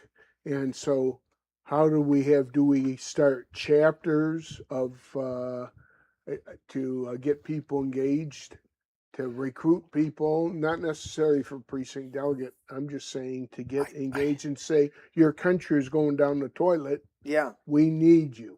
I think Like- I think so, Joe. I don't know who's going to take up that mantle. Well, we've, on what platform? I've even tried to put together a Republican club for the Genesee County area, and that fizzled. I mean, everybody that was infighting in that, all they wanted to do was have a platform whereby which candidates could come in free of charge, and we would rent venues and buy all the coffee and the donuts and what have you. And I was pulling money in my pocket. I said, "Time out! These people have funds to be able to support this stuff. I'm not working for their campaigns. Why are we paying for this? Yeah. I'm not doing it anymore unless there's a reason." Right. And You then want- it fizzled. You want Yeah. results. But Well- let me just say this Yeah. one thing I don't understand, is that if we put our minds together and came up with a system that we could construct that would work and bring people on board and get them engaged. Yeah. And hone it as if you were looking to obtain another McDonald's franchise. You franchise, figure out what's going to work, Right. and then franchise it from county to county, state to state. Well, Wh- we've seen it work though, Joe. We've seen it work with the Tea Party. We've seen it work with other movements that go, but then they get co-opted. And that's part of what John Bovey's talking about here. Read the last two chats. John Bowie says it's harder as a Republican because no one has each other's back. Democrats fall in line and support their cause, while Republicans are the first to disavow you as soon as someone calls you racist, homophobe, etc. So in that scenario, I think where they failed with the groups that are adjacent to the Republican Party, I don't think have any ultimate longevity. But when you have the independent groups, right, like the Tea Party, Mm-hmm. what was the one after that? It was the Oh, there's been a couple different movements, right? right. Yeah. They get co-opted. So I think one of the factors, if you're going to do that and you're going to be on the local level, Yeah. we could establish a third party right now on a local level and run different candidates and get them on the ballot and do all sorts of stuff. We could work the mechanism. Yeah.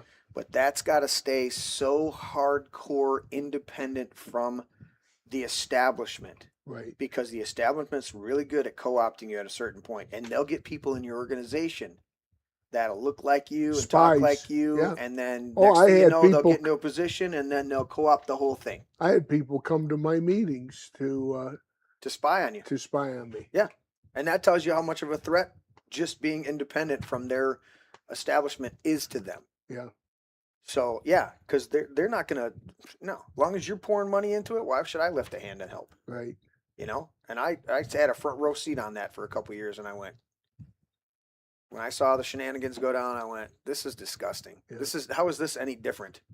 Well, we need evasive action, and so either we're going to come up with, somebody's going to develop a plan that can be replicated, Yeah.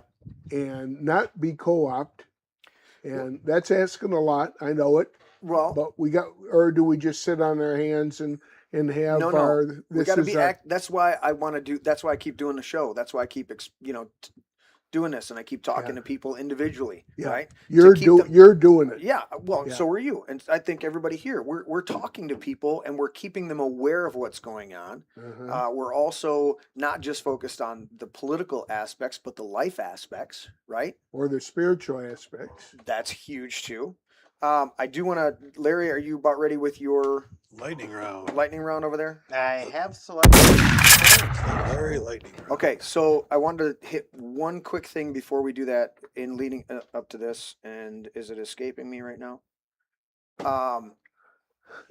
Yeah, It's well, having to do with the party politics, but it's got to stay. It's got to stay fiercely independent if you start it. But we could. The problem with most of these third parties is they all go national or statewide. No, Forget national. Forget that. start it small. Yeah. Do it on school boards. If school boards are partisan, then who cares whether you're just have the group and have that group figure out good candidates and get them running, and say, we're going to stand with you, because Bovie's right that we backstab the hell out of each other. That's the one. We want to be fiercely independent as conservatives Right. with each other, but not fiercely independent against leftist demonic encroachment.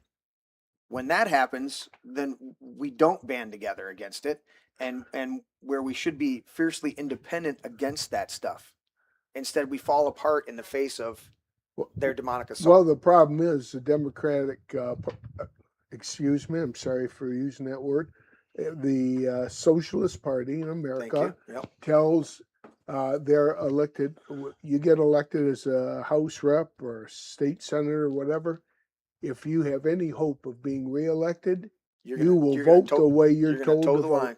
So Exactly. that creates that 100%. unity. Yeah. Right? Larry, go. all right. Fresh off the press. Is that TV off on purpose? Yeah, it's broken. Oh, darn it. Okay. I'm Fresh going to use off the Bovie's press. super chats next to replace that TV.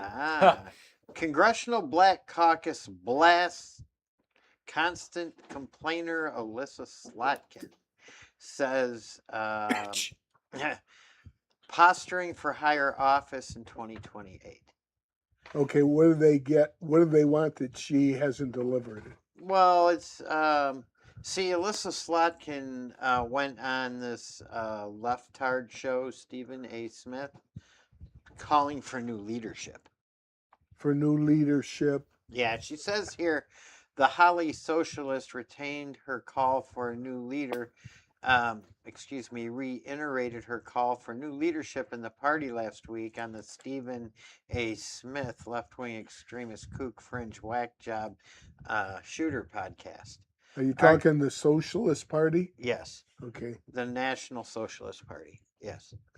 Every single day, there's a debate going on with the party and about the path forward. For me, this is why I'm a big believer in new leadership, significant change, she said. The old models do not work for the people, and that includes the Democrat Party. So, you can read more of this story on the Midwesterner. I just wanted to cover a little bit of Miss Piggy's comments. Read the chat, Teddy. Uh, From Dale. Dale says that's a huge biatch. Yeah. Oh, that's the right picture right there. Yes, It but is basically what she's saying Huge is the Democratic part, pardon me, the Socialist Party is crumbling at the seams, and yes, yeah. She went on to say here that certainly Democrats got shellacked in 2024. I was in a swing state. I won that same year, and to me, it was very simple. The Democrats had a million priorities. They tried to make everybody happy. They tried to answer every single question. And when you prioritize nothing, no one knows what you stand for. She continued that Donald Trump came on and he said, I got one thing I'm going to do. I'm going to make your life more affordable. I'm going to put more money in your pocket. And he won because he kept it simple and focused on the primary issues the American people actually want. I actually agree with that whole statement. So, well, I mean, that is why Donald Trump won. It's exactly right. The Democrats don't have a platform. No. All they do, and it's worse now than it was ever was in 2024. Also, Democrats they hate Trump. The whole Their platform is anti-good, it's anti-God, anti-God, anti-goodness, anti-America, anti-morality, anti-working man, yeah, it's just against. anti-parents, Yeah. anti-children. Well, what's the joke about Oh, I'm sorry. They are pro something. Oh. Pro LBGTQ. pro pedophile? But what's the statement is if the Republican or the conservatives, we've got to use the terms right, came out and said the sky is awesome and beautiful and good for us, Yes. the socialists would go, then it's got to be evil. The sky's got to be evil and horrible, and Yes. we got to We do have something to- about the sky. In this That's their mentality. yeah. Well, I mean, just look last week. We were making fun of those idiots at the fountain. Remember, they dressed up as frogs. Oh, right. Yeah. Yeah. These idiots show up, and they're protesting Trump getting the algae out of the what do they call that? The mall. Pool? Yeah, Reflecting mall pool. pool. Reflecting pool. Reflecting pool.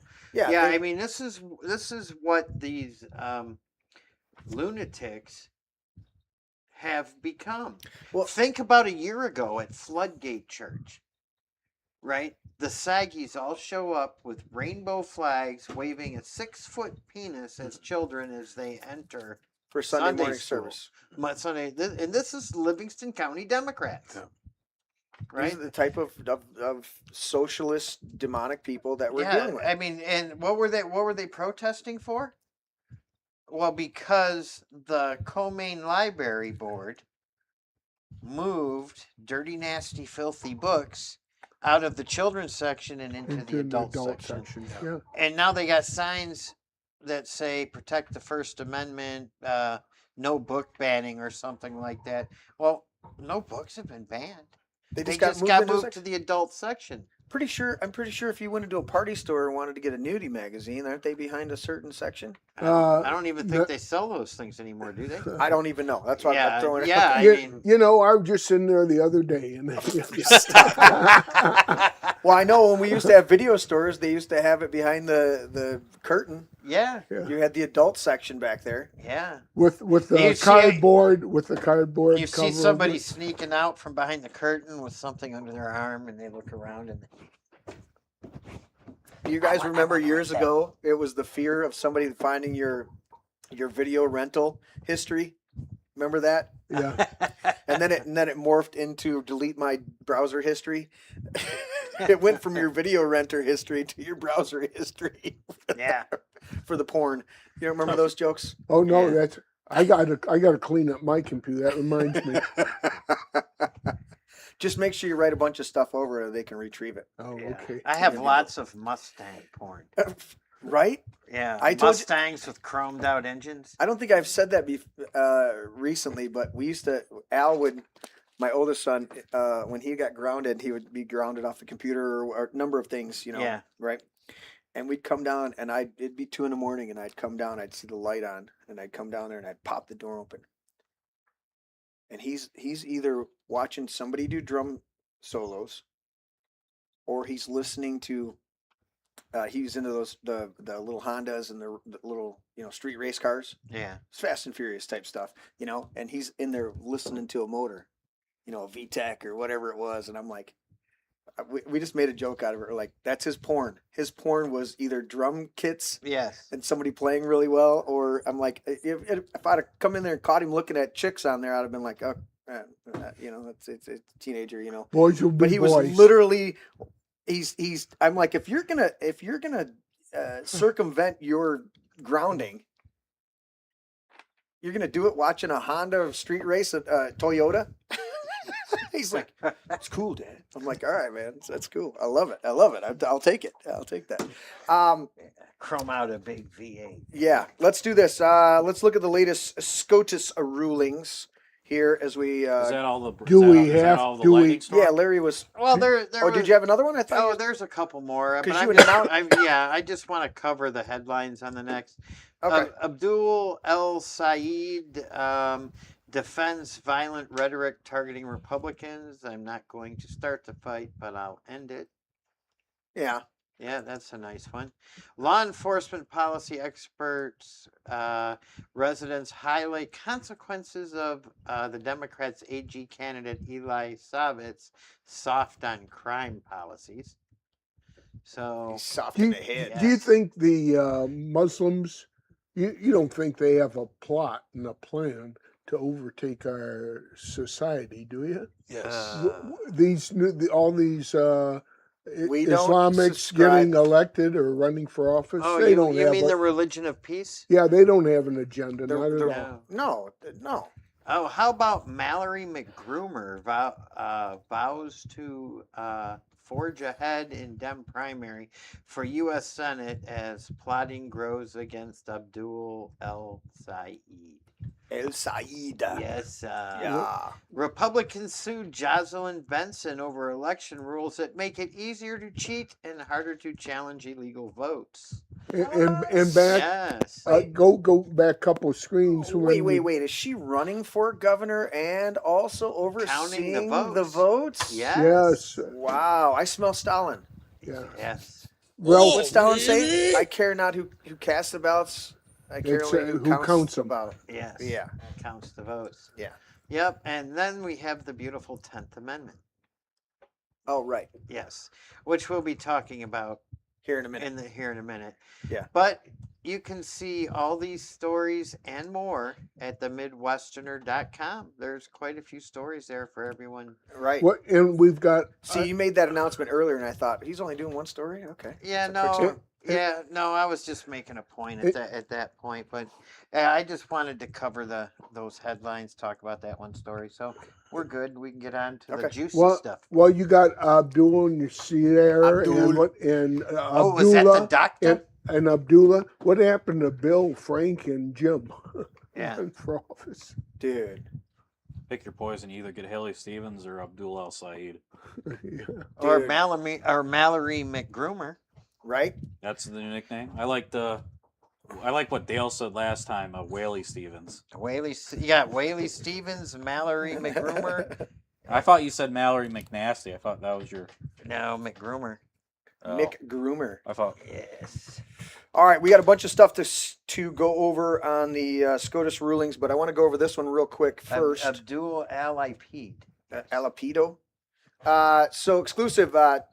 Pastor Tony Spell's church had 11 million views last Sunday after a video of him defending himself against a leftist psychotic thug goes viral. Nice. So this guy came in and attacked him and bloodied him. And after he Oh, cool. connected Do we with get him to too. watch the video? Let me see. I'm going for the video. No, this is. I think you passed it up. Is that I it? don't. No, this is the interview with Alex. Oh. Oh, I don't think they have the. No, yeah, this is just the broadcast. But you guys can check that out. You know what? I'm gonna go back. I did watch it. So that guy comes and attacks him. He's known by it, but now he's under arrest and been charged with assaulting the leftist thug, because that's what they do. in leftist cities. Well, something tells me that there's going to be some donations to that guy's Yep. defense fund, Yep. and the attorneys are going to take that video, and I don't see it. Yeah. I mean, at a certain point, even stacking the jury doesn't help. Yeah. You know, you're talking a clear case of self. No, but they've. But I'm going to try and find that video. Yeah. Let me scroll down just a little bit. It may be. That's the one entry. There was another entry that had the actual video on it. But I wanted to get into these Supreme Courts. Do you guys want to start with the birthright citizenship, or I think the quickest one would be well, Larry's got it pulled up because he wants to deal with the 10th Amendment. Let's do that. Supreme Court. This is one of the ones right here. Supreme Court states can ban trans athletes from girls' sports. On the surface of it, I go, oh, thank you. Uh-huh. Sarcastically, because it should already be 10th Amendment issue. But then my problem is read the 10th Amendment for us, Larry. Sure. You got it? The powers not delegated to the United States by the Constitution, nor prohibited by it to the states, are reserved to the states respectively or to the people. Okay. And that's why I like the ruling. And if I can indulge this for a second, I'd like to explain my point of view on this. I like the ruling because for the same reason that Roe versus Wade was overthrown, for the same reason I believe the gay marriage ruling, the Owenfelder case, needs to be overturned. Right? These are rights that are not secured in the Constitution on the federal level that should be reserved for the states. The gay marriage should be just like abortion, reserved for the states to let them hash it out. It's a states' rights issue. The federal government doesn't even issue marriage licenses, so who in the hell are they to tell you to redefine what marriage is, right? What this does is, yeah, sure, there's going to be states that make this crazy, insane stuff legal, Mm-hmm. right? There's going to be states that are going to be biological sex safe states where women are going to be protected, and you get to choose where you want to live. Right. You know, so yes, I do like the ruling because I don't think constitutionally I could justify the court saying we're just banning this all across the country. It would be something I would like, but I don't know I could justify it with the Constitution. Are you following? Am I making sense? Yeah, you can't. Am I making sense? Yeah, you can't arbitrarily say yay or nay to because of this to thing. Legislation, right? Right, because of this little thing right here on my computer, this pesky Constitution has 10th Amendment it's clear that the powers are reserved because it's not prohibited. Okay. So then, and I agree with you on the surface level of it. I agree Okay. with you on the surface level. Here's my problem. Title IX was a federal law under the Equal Protection Clause that requires schools to carve out exceptions for women's sports. So Justice Kavanaugh said held that neither Title IX nor the Equal Protection Clause requires schools to carve out an exception for transgender athletes who have undergone hormone therapy or never experienced male puberty. So Title IX and the Equal Protection Clause were both federal statutes under the law. And so my issue is not with the 10th Amendment. I agree with you 100%. My issue is precedent has been Title IX, that's federal. Yeah. Equal protection has been federal. And the U.S. Department of Education is federal. So when you're, and the money filters through just like state money goes to the Fed and then they kick it back to you. And so there's this whole muddied up thing. So I agree with you that on the surface of it, the decision is a right to kick it back to the states.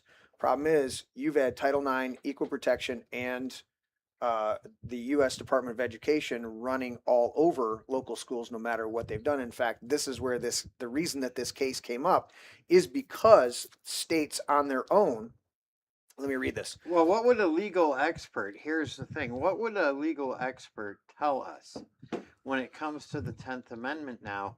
This ruling, kicking it back to the states, is that going to change things? Like pre-show, we were talking about the Department of Education saying, "Hey, We're going to cut off funding. we're if going to you cut don't off do if you want funding with-" if you don't put boys in the girls' bathrooms, locker rooms, and showers." Okay. This is going to kind of put a stop to that. The Board of Because- Education is. No, what if? Oh, What okay. if? So- What if? so- And it happened under Joe Biden. Yeah. Right. It happened under Joe Biden. The Department of Education told schools that they could lose their funding if they didn't allow boys in girls' bathrooms, locker rooms. Because and I was showers. Correct. with understanding that Trump was attempting to eliminate the Board of Education. That has was he what done we it were yet? told. Yeah, that's one of the things I voted for. Did you Yeah. vote for that? I voted for Yeah. the elimination of the Board of Education or the Yeah, Department I of mean, Education. I would like to see a lot of things eliminated, including the Department of Transportation 100%. and the EPA. So along with that, we do remember, Yeah. right, that all of the schools had the little money, the little dangly money waved over their head if they didn't comply to the lockdowns and the masks. Yeah. Yes. Remember that? Yes. That's my fear. I see the surface level of this decision, Uh-huh. and I agree with the surface level. If we don't have that monetary control, that's going to push these school systems, because we know right here in our own county, in constitutional Livingston County, that we have multiple school districts that will do whatever the fuck they want to do That and refused disregard. to comply Well, with his executive order. they refuse to reply with good stuff. Right. They just gonna. I mean, is Chuck Hughes gonna honor if our county or our state said, "Hey, Yeah, you know, it is impossible to say what Chuck Hughes is I going know. to do, because you could probably predict that whatever the right thing is, he's gonna go opposite." he's going to go opposite. And that's what I'm So, saying yeah, is exactly. whether it's money or it's leftist controlled school boards, they're gonna. So I agree with it on the level. Let me read the background, and then we can move on to the other decisions that were made. So the background: roughly half of the states, approximately 27, have enacted laws in recent years restricting participation in girls and women's school sports to those whose biological sex, as determined at birth, matches the team category. These measures, often titled Fairness in Women's Sports Acts or similar, reflect concerns over competitive fairness, safety, and the preservation of opportunities for biological females amid rising participation by transgender athletes. We've seen it, multiple videos I've seen, you guys have probably seen it, where women have been severely injured. Even I think one little girl was paralyzed. The guy pretending to be a woman in volleyball slammed her, and it broke her. There's been a ton of injuries. There was the wrestlers that broke the one little girl's arm because he's a transgender guy. You know, it's like, dude, it's fucking ridiculous. Anyway, so 2 cases before the court arise from Idaho and West Virginia.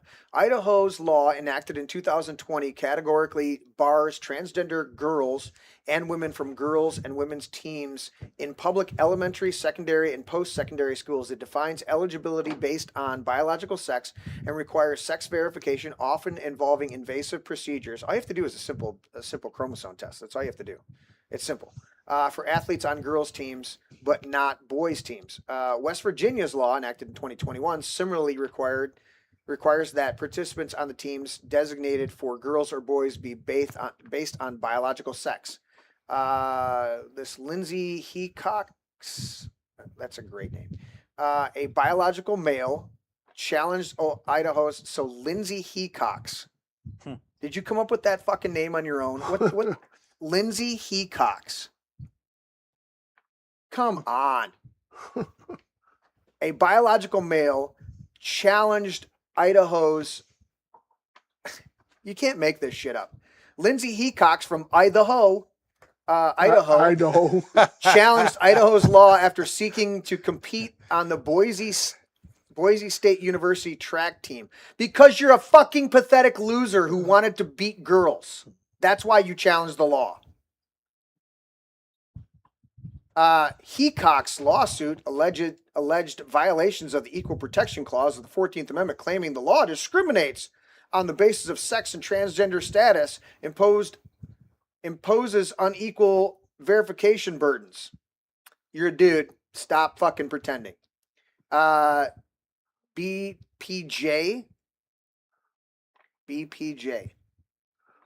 You put the P in the middle of the BJ? Is that what you're doing? What are these names, dude? Another biological male who identified as a girl since 3rd grade has taken puberty blockers and estrogens. Great, but you don't get to fucking play sports against other girls who were born girls. That's the bottom line. You can do whatever the fuck you want with your body. You don't get to play against actual little girls. What the fuck is wrong with your brain? Be whatever you want. Be your transgender, do your thing. You don't get to fucking play against actual little girls. Your body's different. Yep. It's ridiculous. The whole argument's fucking ridiculous. Mm-hmm. And my concern is they're using federal law to fight this. And I think that, With these judges we have today, dude, The fact that this had to go to the Supreme Court is mind-boggling on its own, because it means that either a federal court or a state, it got appealed.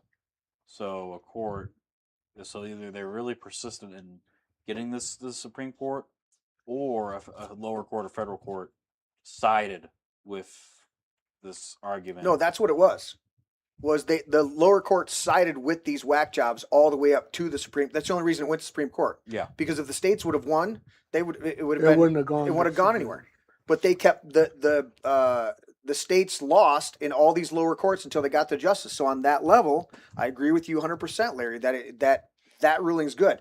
I don't see it ending here. I see it being even more. I don't think it was an end all either. Yeah. I see other questions coming, because didn't this specifically just deal with sports? Did it deal with the bathroom issue? Well, Did it deal? I mean, yeah, no, it didn't deal with the bathroom issues, but Right. those factor in the bathrooms, locker rooms, all those other things fall into place. If you're not allowed right. to be on the girls' team and compete with the girls, then you're not allowed in the girls' Well, if locker you room. can't dangle your winky in front of the girls in a classroom, how come you can dangle your winky in front of a girl? Well, in the locker the Alphabet rooms? I Mafia mean- is making that more and more available Well, to with- dangle your winky no matter where, because you just hide behind your LGBTQ flag. Yeah. Oh, I'm a girl. See my wiener? Yeah. with these decisions, with these recent decisions, they can be appealed, can't they?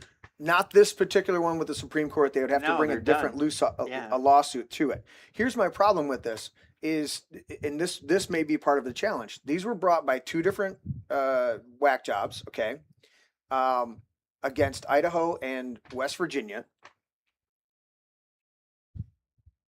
The court made a general decision that the states had the right to decide whether they do that. That's how it came back. I think we should ask Dr. Fauci what he thinks about this opinion. You know, you can have sex with whoever you want as long as you wear a mask. No, 10 masks. 10 masks. You can take it off if you're going down, downtown. But otherwise, you got to keep it on for safety. So And speaking of safety, Lindsay I wanna Hecox, a biological male, this guy challenged Idaho's law, and that's why it went to lower courts. Blocked enforcement of both laws. The Ninth Circuit found Idaho's measure likely violated equal protection because we want to make sure that big burly guys can beat up on girls. What's 'Cause that? that's- What's that South Park episode? Oh, dude, South Park lampooned this 10 years ahead of when it actually came out. Yeah. It was the guy that was supposed to be macho Oh yeah, it's like Macho it's Man like Randy Randy Savage was a woman. Yeah, strong woman. Yeah. Get in there and go to town. Dude, this article it's on InfoWars, but it's cracking me up. At oral arguments on January 13th, we're talking about transgenders and oral arguments with a guy named Hecox. So they say it's discriminatory against this guy. You know, honestly, this is one of the times where I haven't had to deal with this personally. But if there was some big burly dude that wanted to compete against my daughter and she had trained and trained and trained and this was something she believed in hardcore and this dude walked up, it would take quite a bit for me not to knock that fucking guy out. Yep. Mhm. And there are a lot of guys that won't have the discipline and they will go knock that guy out. And that needs to start happening. Maybe things will turn around. It's like, dude, Yeah. you know, and then if you go to jail, fine, you know, but then you pour out for community support and you go, hey, I'm not letting this dickhead go in here and beat up on a little girl. You know, when you find that these guys that run against women or swim against the who is the big douchebag, that piece of shit. Yeah, beat the against- world record by 3 minutes or some nonsense. Riley against Riley Gaines. Yeah, It's fucking ridiculous. And so that's what we're dealing with. So it's you don't fucking. You want to do transgender? You want to do that? Fine. You drank a ton of atrazine water and it's making the frickin' frogs gay. I get it. Go ahead. You're not going to play sports against our daughters. Yeah. Fuck you. Yeah, I mean, it's simple. And fuck you. Quite frankly, the girls could beat this if they really wanted to. All they got to do is refuse to play. But that's the hard. But we've had that discussion too, Larry. It's the Yeah. hardest thing for these girls that have gotten up. they've done it their whole life. They've done it their whole life, and they're I like, get it. they're like, I'd rather come in second place than not compete at something I love. You Was know? The Texas Rangers refused to go on the field and wear pride Pride. uniforms. Yep. Says not happening. We're Yep. not doing it. We won't Wasn't play. wasn't that from the players down? Yep. Yeah. I'm saying they've said that there was one team out of all Major League Baseball that refused. Texas Rangers. Yeah, but I'm saying I thought that was organizational as well. It is. So whereas the other ones they had There was a minor league team too that did I that. can mute you if you need. Some me of to. them actually started putting Bible verses. Right, and they were threatened with fines, Uh-huh. and they got so much pushback from the community and everything like That that was that they laid Oakland. off. That they've since said, all right, we're not going to fine you, Mhm. but we don't like it. They're like, you don't like it, I don't like it, Yeah, and they didn't put anything about. I mean, about I'll be honest with you. If they would have fined them, Oh, that'd have been huge uproar. well, not only would it have been a huge uproar, but the players could have went. That's religious discrimination. And the positive thing about this is they didn't put on anything anti-gay. They literally put on Genesis, what is it, 6:23, whatever it is, Yeah. that says just the scripture. It says, "I, the Lord, placed the rainbow in the sky, that I won't destroy the earth again, and it'll be a covenant between me and man." That's right. All they did was put on the scripture verse of why the rainbow is actually here. Uh-huh. Nothing negative against Anybody. anybody. That's right. Just saying, okay, you're going to hang a rainbow. I recognize that. Uh-huh. Here's a scripture that's been around a lot longer than you people. I'm going to put it on my hat. If you're going to make me wear a hat with a rainbow color on it, then I'm going to put the scripture verse that recognizes why the rainbow's here. That's And they right. threw a fit about it. And that tells you where where those people actually are at that threw the fit. They disgust me. I'm a little ranty tonight. Yeah, Like well, a Teddy. little you bit are. ranty tonight. All right, so let's do the property tax theft. Yeah. Larry was unaware of this one, but he is quite hacked and pissed off about this one. Yeah, I don't like this one at all. And this one is the reason to support getting rid of property tax. Was this one where they stole those people's home? Yep. Yep. Yep. For $2,000 in taxes that they were disputing? Yep. Yeah. So let's see. Isn't that one of Perry Johnson's platform points? Correct. But it was started by Walker? Wagner. Wagner. Wagner. Yeah, Carla Wagner. Carla which we've had on the Wagner, show. who just endorsed somebody. I thought it was Perry. Carla Wagner, what the hell That ever might happened be. with that? I've spent a lot of time collecting signatures for that Ask My Tax thing, and I never heard actually the outcome of it. What the hell? Well, part of the outcome is what we're seeing right now, Yeah. where Perry Johnson and Mike Cox are at the forefront of Yeah. saying that they're going to do that when they get I into voted office. for Mike Cox today, Okay. along with So- Christina Light. So they're the ones talking about getting rid of property tax. So that's part of where it's went. It brought it to the forefront of the debate, yeah. and it's gained a lot of momentum. I don't think there's been any real legislation brought forward yet, but there's definitely it's at the forefront of that. And here's something in case anybody wasn't aware of. Anthony Hudson is on the ballot as the Libertarian nominee for governor. Oh, sorry, wrong button. Oh, we know it wasn't. Do my other button there, Teddy. Which one? There's a lot of other buttons. Oh. What's Anthony Hudson gonna do? You get nothing. You lose. Good day, sir. Let's see here. This is Larry's favorite place here. Fox News. Supreme Court rejects Michigan family's claim that county committed home equity theft over a $2,200 tax debt. The Pung. I gotta say it right. Punch. Pudge. Punch. Punge. Yeah. Yeah. Punch? P-U-N-G. Do I have to do it like this? The Punge family. See. The estate argued that the county took a property worth $200,000 to satisfy a disputed debt of just over $2,000. Yes. The Supreme Court fucked this one up completely on Tuesday, unanimously siding with Isabella County, Michigan, rejecting the family's claim that the local government must pay homeowners the full fair market value of property seized and sold in tax foreclosures rather than the lower price obtained at a public auction. In the 9-0 decision, the court ruled under the Fifth Amendment that the proper baseline under the takings clause is the price obtained in a tax sale, at least when the sale is fairly conducted in the light of the county's history of tax sales. Writing for the court, Justice Alito explained that neither the Fifth nor the Eighth Amendment requires the government to compensate former owners based on the hypothetical fair market value of their property. The High Court noted that creating a fair market value baseline would impose unprecedented burdens on local governments. Oh God, let's not do unprecedented burdens on local governments seeking to collect unpaid taxes, making these sales impractical. Yeah, they need to be fucking impractical. Under say it. Punch.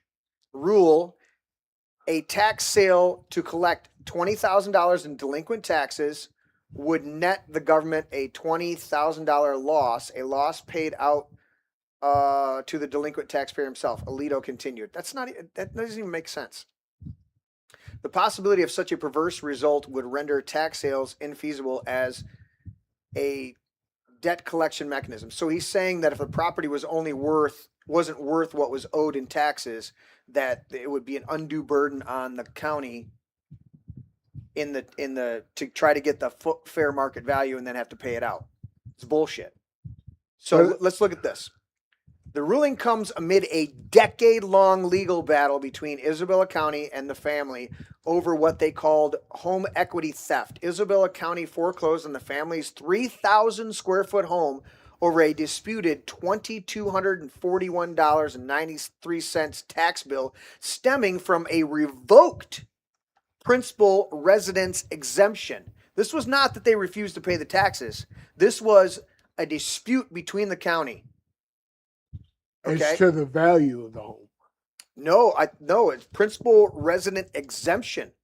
Oh, we're not paying property taxes? They filed an exemption, and they said, we'll show you. You want to file an exemption? We're going to take your whole fucking house. Can I interrupt and actually read the Fifth Amendment to everybody? Yes. And you can hold your thoughts. Go. And your middle finger. Sorry. No person shall be held to answer for a capital or otherwise infamous crime unless on a presentment of indictment of a grand jury, except in cases arising in the land or naval forces or in the militia, when in actual service in time of war or public danger, nor shall any person be subject for the same offense to be twice put in jeopardy of life or limb, nor shall be compelled in any criminal case to be a witness against himself, nor be deprived of life, liberty, or property without due process of law, nor shall private property be taken for public use without just compensation. So, Without just compensation. yes. What would be just compensation if your house was worth $194,000 on the open market and you owed $2,200 in taxes? Just compensation would be $194,000 minus. But they didn't really owe $2,200 the bucks. $2,200 according Well, see, to what you're here's the saying. thing. It was a disputed. Well, that's what I'm going to read the next paragraph. Did they not have lawyers see this? Here's my They question did. They're about fighting. the case, right? How did their house get taken to begin with, right? I know that they owed the money, that they allegedly owed the money according to the city, and there was under dispute. I understand all that. But didn't they get a warning of foreclosure notice, or didn't they get a warning of? Let me read it to you. Oh, So I started to say this. The ruling comes amid a decade-long battle. 3,000 square foot home over a dispute of $2,200, roughly just over it, stemming from a revoked principal resident exemption. Subsequently selling the $194,000 property at auction for $76,000. Michael Pung, acting as a personal representative of the state, disputed the bill and brought the legal challenge on behalf of the family. So they were fighting, but the wheels of the system steamrolled it. Okay? well, see, here's So- where I mean, these people are stupid, and I'm not talking about the homeowners. I'm talking about the county. Why, in God's name, would you sell something worth $194,000 or $198,000? They sold it at an auction. An auctioneer got whatever he could get out of it, and they didn't give it to him. They don't care. No. Yeah. And the whole point of this is well, Alito's saying it would introduce an unjust burden on the city. A burden on the city to hire a real estate agent and have them come in and actually list the house and get fair market value. Yeah. That's hard for the city to do. Yeah. You had to hire the auctioneer to do it. You can't hire somebody else, let alone the fact that the whole fucking thing is property taxes theft anyways. But let me read this. While the county eventually returned, he had to fight that in court too. Uh-huh. It's supposed to be automatic that whatever the tax debt is, Mhm. you get the rest of the money minus the tax debt. And they had to fight him for that because they didn't want to give it to him. While the county eventually returned the surplus auction proceeds, the family argued that the Constitution required just compensation based on the home's actual worth, rather than a lowball auction price that destroyed more than $118,000 in equity. However, the court said on Tuesday it would not resolve any of Pung's newfound contentions that the procedure the county followed in seizing and selling the property was unfair. So actually, by that statement, quote unquote statement, they just refused to actually rule on it. Uh-huh. So the court ultimately vacated and remanded the case, sending it back to the U.S. Court of Appeals, the Sixth Court. Okay, so it still gets to go on. Yeah. Larry Salzman, the attorney for Pacific Legal Foundation, who represented the Pung estate in court, told Fox News Digital they were disappointed by today's ruling, but eager for the opportunity to fight in lower courts. Quote, "It is disappointing because we believe that, at least on some cases, fair market value is demanded by the Constitution, and we're happy to see that at least Justice Thomas and Gorsuch agreed on that point, Without just compensation. but it's satisfying." Huh? Without just compensation. But That's what it says here. So you're right. Fair market value. fair market value. Yeah. Without just compensation. Just compensation. I mean, Yes. it's Just as in justified. okay. So here's the case in point. This is a tax dispute, right? Yes. But if they were doing eminent domain, Uh-huh. they're going to be required to pay you full market value for your house. Yes.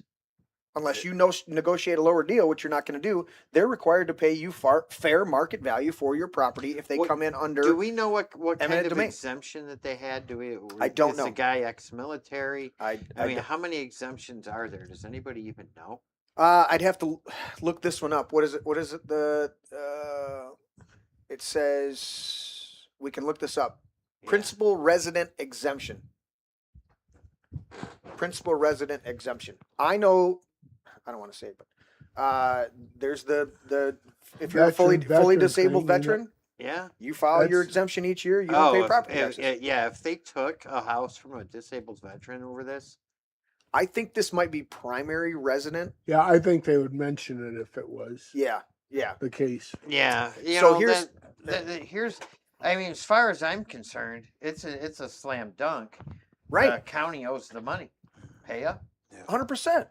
You know, you guys, you guys stepped in your own wad, so clean up the mess you made. Pay these people what you owe them. And why did they make this? Is another And one you're of lucky you're lucky you don't have to pay punitive damages. and this is another one of these fucking out of control little counties Mhm. with some little And the little judge should podunk award fucking costs. 100%.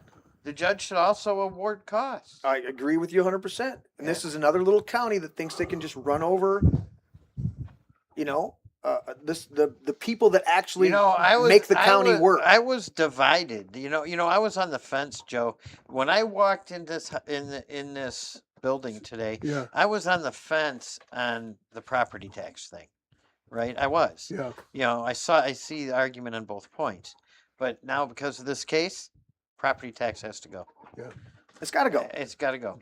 Well, we're covering this case that's ongoing right now. But how many cases have you heard of elderly people that have had their house paid off for decades? Yeah. And they That can't lose afford it. their taxes. Yeah, because the county assessor, Patrick, you were just sent a little letter Yeah. asking you to detail what's in your house and wanted to know if the county can come in or the township can come in and take a look at your property. Now, what's that for?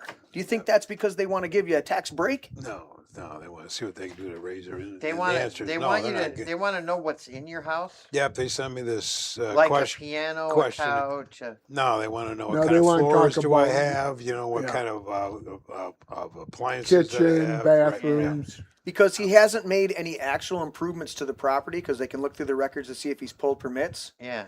He could have put in new hardwood floors. He could have put in new refrigerator, new appliances, which would up the value just based on that. But it doesn't fly across their desk as you actually made an improvement by doing a new addition or doing something like that. So they want to come in and see the contents because then they can justify raising his tax rate on that. So instead, what they're going to get from me is that there has been no improvements on this house in the past 30 years, and no, they're not welcome on my property at all, and they better not come. They will be met with strong resistance. Yeah. If I'm there, And, they could be hell to pay. and here's the absolute fucking hypocrisy of this. Okay, this same Isabella County Uh-huh. will drive by your house and say, "Oh, your property value's gone up because of inflation, markets, whatever, everything like that," and they'll raise your property tax even though your house is not sold, or they haven't done an independent appraiser. They'll raise your property tax. But then where's the Headley amendment come Of- into that? It doesn't play if you've improved your property. They think you've made some changes to it. That is off the table. And you know what? Putting a new bush or a new a couple A pavers, new faucet in. any improvement you've done, Yeah. that's an improvement, and we got the right to come in and assess it. Do you And need, they'll do you need a permit to put new carpet in your house? No, Do you need a new permit to put a new floor in your house? no. Just I think wondered. somebody I know just did that. I don't know anybody. But that's what I'm saying is But if it's they'll plumbing come in- or electrical, they'll they come could in and make they'll the do argument. they'll do a tax assessment on your house according to fair market value. Isn't it half? Your Yeah, tax assessment is right. half of fair market value. Yeah. They'll come in and do that all day long and raise your taxes and send you a new tax bill and say, "Hey, your taxes went up because your house is worth more now. What did I do to it?" Well, maybe you put a little fountain in the backyard, or you put a new fire pit in. Yeah. You know, it cost you $100, but now we're gonna up your taxes maybe $700-800 a year because you put a new fire pit back there and we're reassessing your property. They didn't apply that same thing to these people when they took their house and sold it at an auction. They didn't act like, oh wait, we can come in and arbitrarily raise your, or justifiably raise your Yeah, I'm taxes. gonna have to look into this case because I got too many questions. You know. Well, let me How finish. much time went by? You know. Well, they've been dealing with Did it they for a give decade. they've been dealing with it for 10 years, but Yeah. that's just the court case. When did they actually steal the house from the people? And then how long, I mean, how much time did they give them to pay that tax bill before they actually took the house? Because the Well, tax bill's it's 20. got to be 2 or 3 years Yeah. that they have a grace period. Right. I think it's 3 years. But what if it's under dispute? There's the question. If it's under dispute, Yeah. when's that clock start? Yeah. They didn't win the dispute. It's still being disputed today. Right. It got kicked back down to a lower court. And I think they need to lose. I think they need to lose hardcore. And I think personally, the officials that were in charge of the whole debacle need to come out of pocket. Yep, I agree with that 100%. Not the fucking other taxpayers of the county. Yeah, right. No. You're the motherfuckers who did this and created this whole shitstorm when you could have figured out a way to settle it or reassessed it. We dealt with this. Mhm. I dealt with my mother-in-law filing taxes here. Cost $5,000 to fight them. The 1 year they tried to say you can't do this. It's the fucking law. $5,000 in lawyers' fees to fight them. It's ridiculous. All right, we got a couple more. I got to get off this one before I get all fucking. All right, birthright citizenship, mail-in ballots, or geofencing. I want to go straight to birthright citizenship. How All about right. you? Let's go to birthright citizenship. All right. What do they mean by geofencing? That was actually a good one. So geofencing right now, the court ruled that, we'll get into it in a minute, but basically the court ruled that law enforcement has to get an actual warrant to get. I thought geofencing was advertising. No, When Well, that when is you one. when you target people's phones. correct. Fuck it, I'll just read that one too. Let's just go to that one first. Okay. All right. So the geofencing, there's a birthright citizenship. Where's the geofencing? I have it right here. I might have to have Teddy look it up. There it is. All right. So here's what it is. Geofencing. Supreme Court rules 6-3 that geofencing warrants trigger Fourth Amendment protections. The 6-3 decision says geofencing warrants the tool that lets law enforcement vacuum up everyone near a crime scene triggered the Fourth Amendment. Police can no longer demand a digital dragnet of everyone's phone location near a crime scene without answering to the Fourth Amendment. The U.S. Supreme Court ruled 6-3 on Monday that geofencing warrants law enforcement has relied on for years count as a search of the people they catch, even those people that did nothing but carry a phone through the wrong place at the wrong time. A geofence warrant treats location itself as the suspect. Police draw a virtual fence around a spot, stretch of time, and then force a company like Google to turn over data on every phone that passed through that fence. The method does not begin with a specific person or trace their movements. It begins with everyone's movement and goes looking for a person, which is why it gathers bystanders by the thousands. Justice Elaine Kagan, writing for the majority, held that the records pulled into these warrants carry a reasonable expectation of privacy, even for someone out in public. And, quote, an individual has a reasonable expectation of privacy in records about his cell phone's location, and police intrude on that constitutional protected interest when they demand information, even though for only a limited time or from third-party tech companies. So, bottom line, what this comes down to is that They Patrick can and I- track your location Well, wherever you are. Patrick and I are near an accident or near a shooting, right? Yeah. Okay. And they don't contact us. They contact Verizon. And they say, we want all the cell phone data In from this time to this time in this location. right, And all of a sudden, they're rifling through our phone digitally and pulling off a whole bunch of data off our phone. right. Well, there may be nothing innocuous on my phone, but the reality is you have no right to pull that information without a warrant. This falls, now that the court's saying this falls under my Fourth Amendment protection against unlawful search and seizure. Just because I'm in the vicinity of that person doesn't mean you can access my digital devices and circumvent me and go straight to the company that I have a cell phone contract with. This is actually a good ruling to say, Right. you want the information, then you're going to have to actually get a warrant For specific, for that stuff. You can't just automatically take data from my phone and use it. right. That's a good one. Yeah. That's a good one. So you have to have cause. Well, you Before- have to get a warrant. I mean, Yeah. that's the thing. And we need to, our grand juries need to be much more transparent than they are. And Now, our circuit judges. 100%. Now, the idea of a grand jury is that it's presented with just enough information to Have a trial. get a warrant. Okay. And then once you have the warrant, then you can go and search and see if you can get more information, right? Like they have a suspicion. We don't need the details necessarily on that, but we do need to know when grand juries are impaneled because they're being abused hardcore.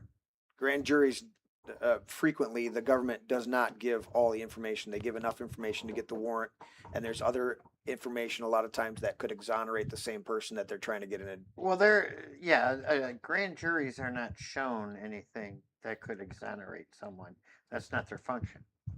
Correct. Right. A grand, and there's a saying that you can indict a ham sandwich. So that's to assist the prosecution. That is correct. Yeah. Yeah.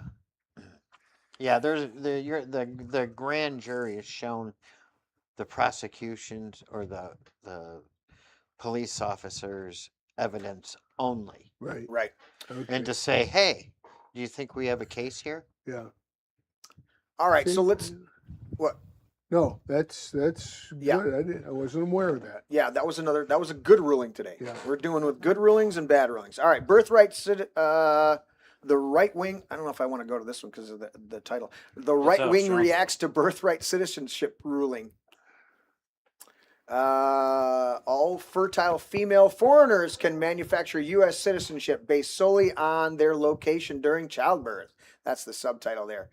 Following the Supreme Court's ruling Tuesday, struck down President Donald Trump's executive order curbing birthright citizenship. Right-wing political commentators and social media accounts gave their thoughts and opinions. Here's Matt Walsh. We know Matt Walsh is quite opinionated. While birthright citizenship was created for the children of former African slaves residing in the U.S., it is now used by foreigners from everywhere in the world to create an American, quote-unquote, American baby. So Matt Walsh on X was saying the idea that a pregnant woman from Guatemala can sprint across the U.S. border, have a baby 30 minutes after arriving here, and the baby is magically a citizen of the U.S. and is one of the most retarded and indefensible notions ever conceived. Agreed. Yep. Every human being on planet Earth is just an undocumented American, and America is actually just a tax colony. I like the sarcasm there. I didn't think that was sarcasm. That sounded the truth to me now. Yeah, that's what I was I thinking. mean, That's not the truth, but it is the reality we're living in. yeah. Being a leftist in America means you fervently support birthright citizenship, not necessarily birth. Yes. Why aren't they offering these women that come across the border late-term abortions instead of citizenship? I thought they really liked that. Because We're murdering our kids over here so that we can have the Guatemalan chick come We across should the border. suggest they do that. Because they want to grow their population, the illegal alien population, who's going to vote for them, right? so not only do they come over here Yeah, but they also get hospitalization. They Yeah. get college tuition when it gets to that point, whatever. But then there are people here that are citizens that are struggling to pay their school Oh, 100%. but they get nothing. See, my wife used to be a director at Garden City Hospital. Yeah. Oh. All right. And this was pre Obamacare, right? Once Obamacare came along, Garden City Hospital went from being a nonprofit hospital to being bought out by a big California conglomerate. So, and then they started eliminating everybody that my wife was working with. Kaiser? No, I don't remember the name of it. It's been too many years since Obamacare came through and fucked everything up. Oh, 08.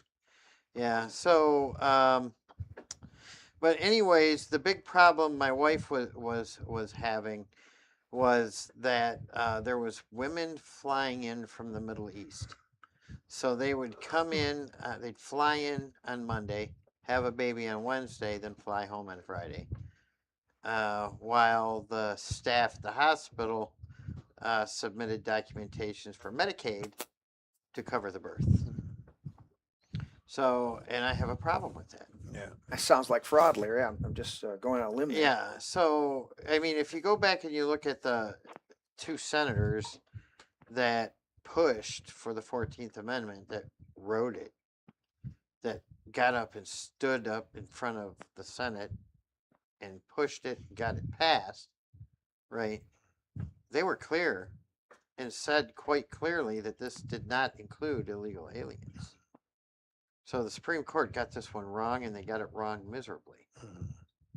You know? mean the Supreme Court, the so-called conservative judiciary, right there, the so-called judiciary. How about this? New citizenship test is finding a way to get into America and then playing a 9-month game of hide and seek with ICE. Yes. Raw egg nationalists here. I mean, if you couldn't look at this picture of Amy Coney Barrett's family and know instantly that she was going to vote to uphold birthright citizenship, you don't know what you're saying. What to say to you. Oh my goodness. Yeah. So this is another one that this is ridiculous. Did they not understand? Well, I believe the chief Rhino said that there was something about precedent. Something about the precedent set by you got to follow precedent. Well, that's funny. Mm-hmm. Didn't they just reverse Roe versus Wade last year? They did. Oh, And so what was precedent on that? Even though Reagan. Yeah. So, I mean, I'm just beside myself with the ruling. Yeah. And I'm going to be honest with you. I thought we were going to lose this from the beginning. I didn't want to lose it because I get what Trump is trying to do, and I know what the Democrats are trying to do. Yeah. Because the Democrats are bringing in these illegals, Right. and they're sending them off into certain districts. Why?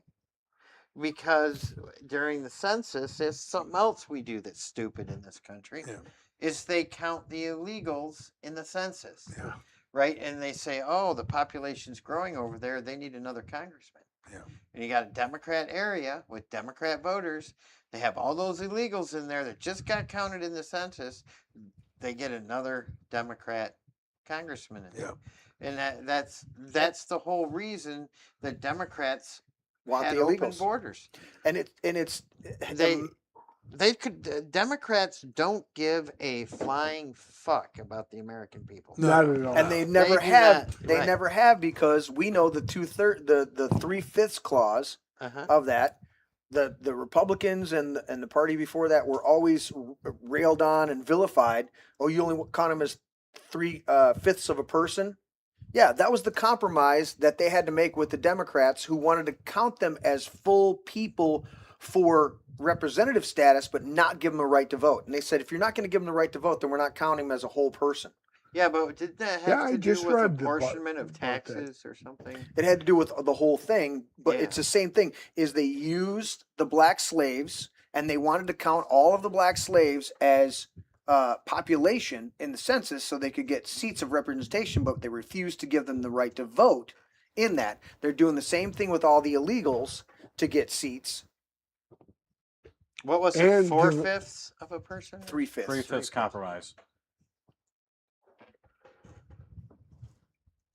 I mean, it's not surprising the ruling. I mean, this is the Republican, quote unquote, mainstream conservatives, where we had Reagan give original amnesty to all these people. Yeah. And we have what happened now, and we just a loss after loss after loss, and we have this transgender thing where they're just like, oh well, just let the states do it. We're not actually going to do anything about it, because that's what it is. I mean, they're not really doing anything about it. And you're exactly right, Teddy, because a couple of the people that I surveyed said we feel like we're just working and donating and doing, but we're not getting any of the results that we want. And we can't even get the Republican Party to pass the SAVE Act in any other way. They're trying to put it for the NDAA, National Defense Authorization Act, or just the bill itself, or any other way.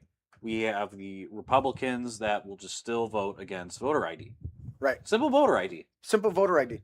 Larry? So, I'm gonna... The 3/5 compromise? Yeah, I'm gonna read this. And we do need to pass the SAVE Act. Oh, 100%. Okay.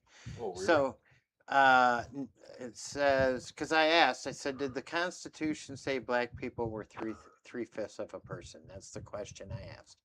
It says, no, the U.S. Constitution did not declare black people to be 3/5 of a person. Instead, Article 1, Section 2 mandated that for purposes of representation and direct taxation, states must count the whole number of free persons plus 3/5 of all other persons. So they must count 3/5 of all other persons, a phrase referring specifically to enslaved individuals. Political and fiscal meaning. The clause was a compromise between northern and southern states regarding how to count the enslaved population. Southern states wanted enslaved people counted fully to increase their seats in the House of Representatives and in the Electoral College votes, while northern states argued they should not be counted at all since they had no voting rights. The 3/5 ratio gave southern states disappropriate political power compared to counting only free inhabitants, while also increasing their liability for federal direct taxes through such taxes that were imposed. So, and ladies and gentlemen, this is due to AI. So, there's that. Right. So that kind of explains it, if that is correct. That kind of Yeah, explains that's it a little that's better. what I was saying. Yeah. Yeah. Is So, and that's what I always thought it had to do with was They wanted- apportionment to taxes. they and- wanted to count the black and- people, the slaves. So that were the there. Constitution, because for years Democrats have told me a lie, that the Constitution says that black people were 3/5 of a human being, and that's exactly They're the ones that the other side was like, how do we figure this out? They don't want to give them voting rights. Well, okay, then we're only going to purport, no, you're not going to have a whole bunch of enslaved people and then count them as full citizens without giving them the right to vote and freeing them, Mhm. and then use that to gain more seats in the House and more tax apportionment. Mhm. Not going to work. But that's what they tried to do. Mhm. That's why that's right when Teddy said it, a compromise. All right. So that one's good. Mail-in ballots. How do we feel? Or that one was shitty, I should say. We're good with that one, though. We're good with talking about it. Mail-in ballots. Larry, you have an opinion on this one while I pull up the article. Yeah, the mail-in ballots. My opinion on this one is the Supreme Court ruled, and if I understand this correctly, Yeah, I'm going to pull it up here. that ballots can be counted up to 5 days past election day, provided that they were postmarked by the day of the election. Right?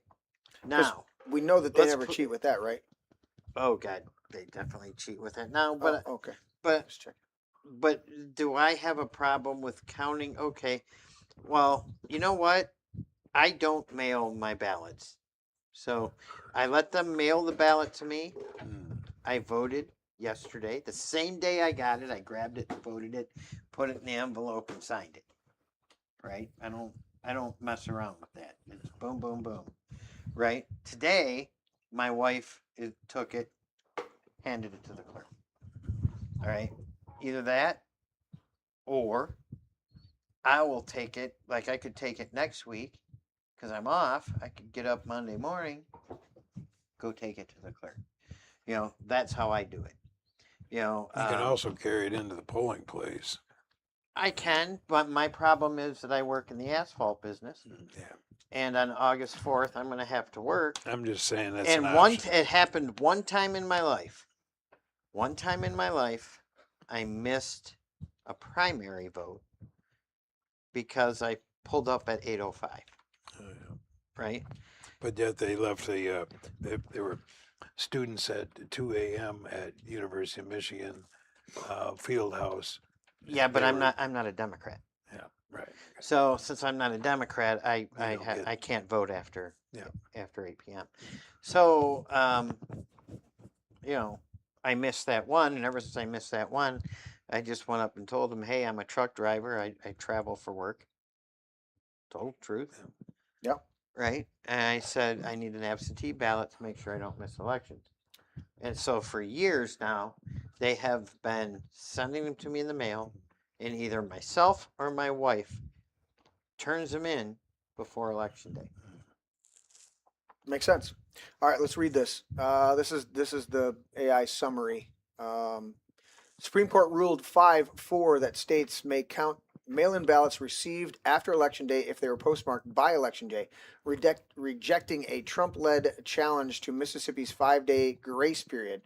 Justice Amy Coney Barrett, who wrote the majority opinion, wasn't she supposed to be? I thought she was supposed to be like a Trump conservative appointee. judge. Stating federal law does not set a single receipt deadline. The Supreme Court recently ruled that states can count mail-in ballots that arrived after Election Day, provided that their postmark date. This decision was made narrowly 5-4, rejecting a challenge led by former president regarding Mississippi's law allowing. So here's the majority opinion. Justice Amy Coney Barrett wrote the majority opinion. Not only was he a traitor, but she wrote it, emphasizing that federal law does not mandate a specific deadline for ballots when ballots must be received. So it was just like, oh, they did this opinion on a technicality, or the majority opinion is they're trying to. Well, they're tiptoeing around it because of a technicality, because there's no federal law that Right. really states it. Well, they're challenging the whole is a lawsuit against Mississippi law that says there's a 5-day grace period, and they were saying no, there's no 5-day grace period. You get it, you get it the day of, and you count it the day of, and you're done. I tell you, if So Marco what about- Marco Rubio, you see him, you know, he just gave a little bit of a speech where he was, you know, I don't know if he's talking to Congress or what, and he just basically said, I'm not predicating my job based on what some judge has to say.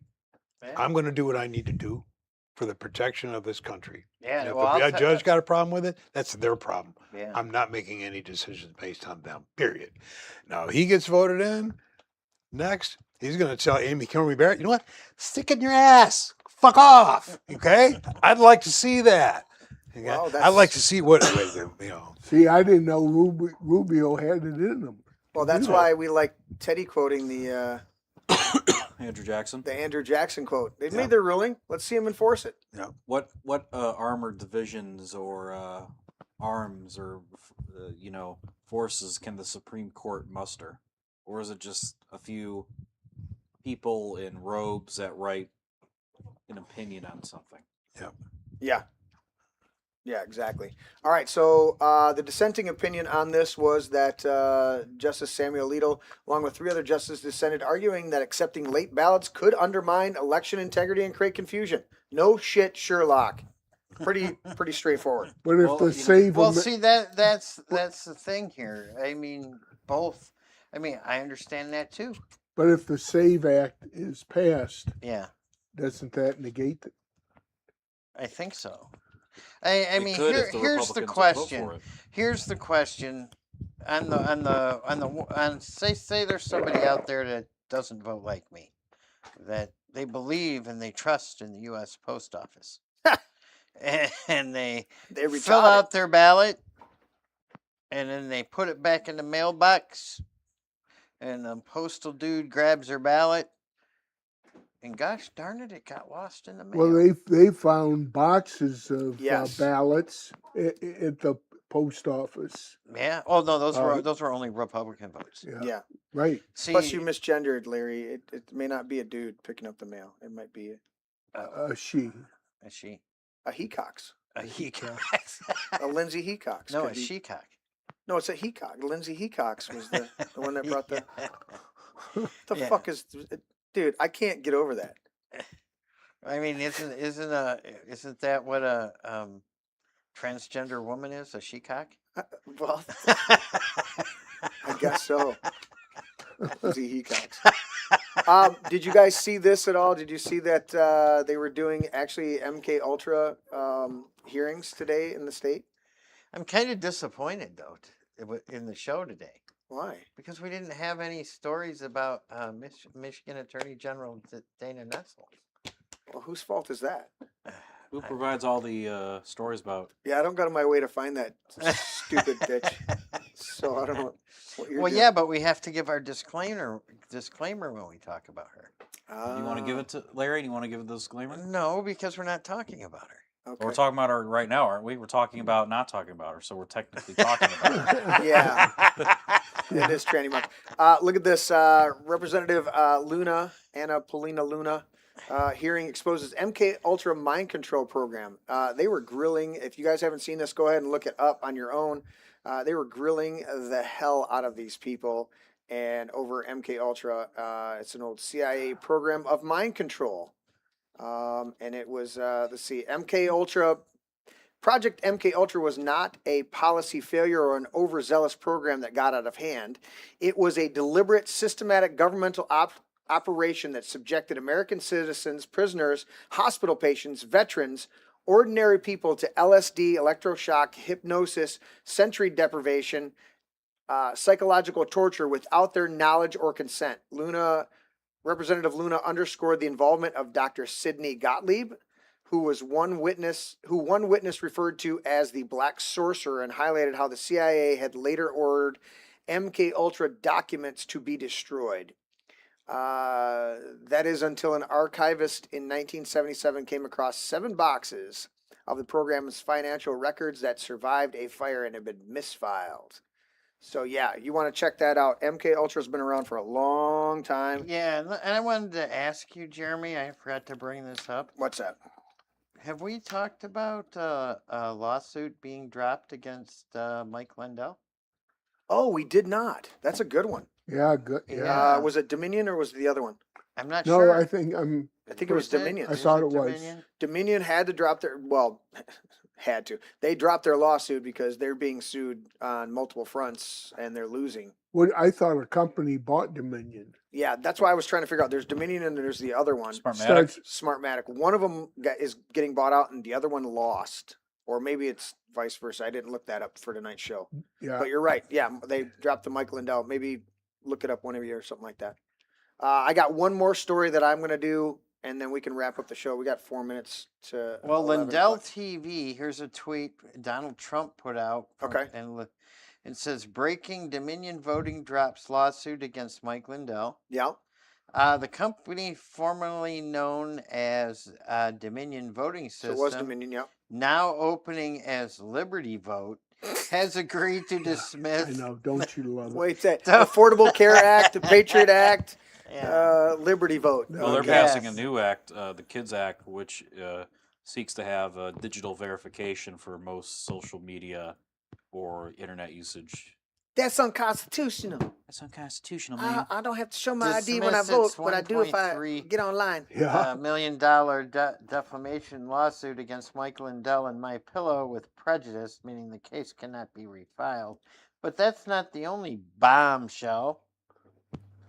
Released alongside this news, Larry, move your hand. election crime. Oh, I'm having a hard time reading this, but something Bex Election Crime Bureau has unveiled what is called a historic evidence dossier on the 2020 election. 800 plus pages, 824 findings, 2,517 creations, 5 years of compiled research, court records, sworn testimony, government documents, and technical forensics. Come on, stop. By the way, while you're trying Larry's to get that to struggling with work, technology per usual. Yeah, Did it's, you- it's my phone. It's just it keeps going back and forth. Details 10 alleged attack victors involving voting systems, election records, certification processes, information control, foreign interference, and more. People have been told for years there's no evidence. That report does not ask you to trust us. It asks you to read the evidence, check the citations, and decide for yourself.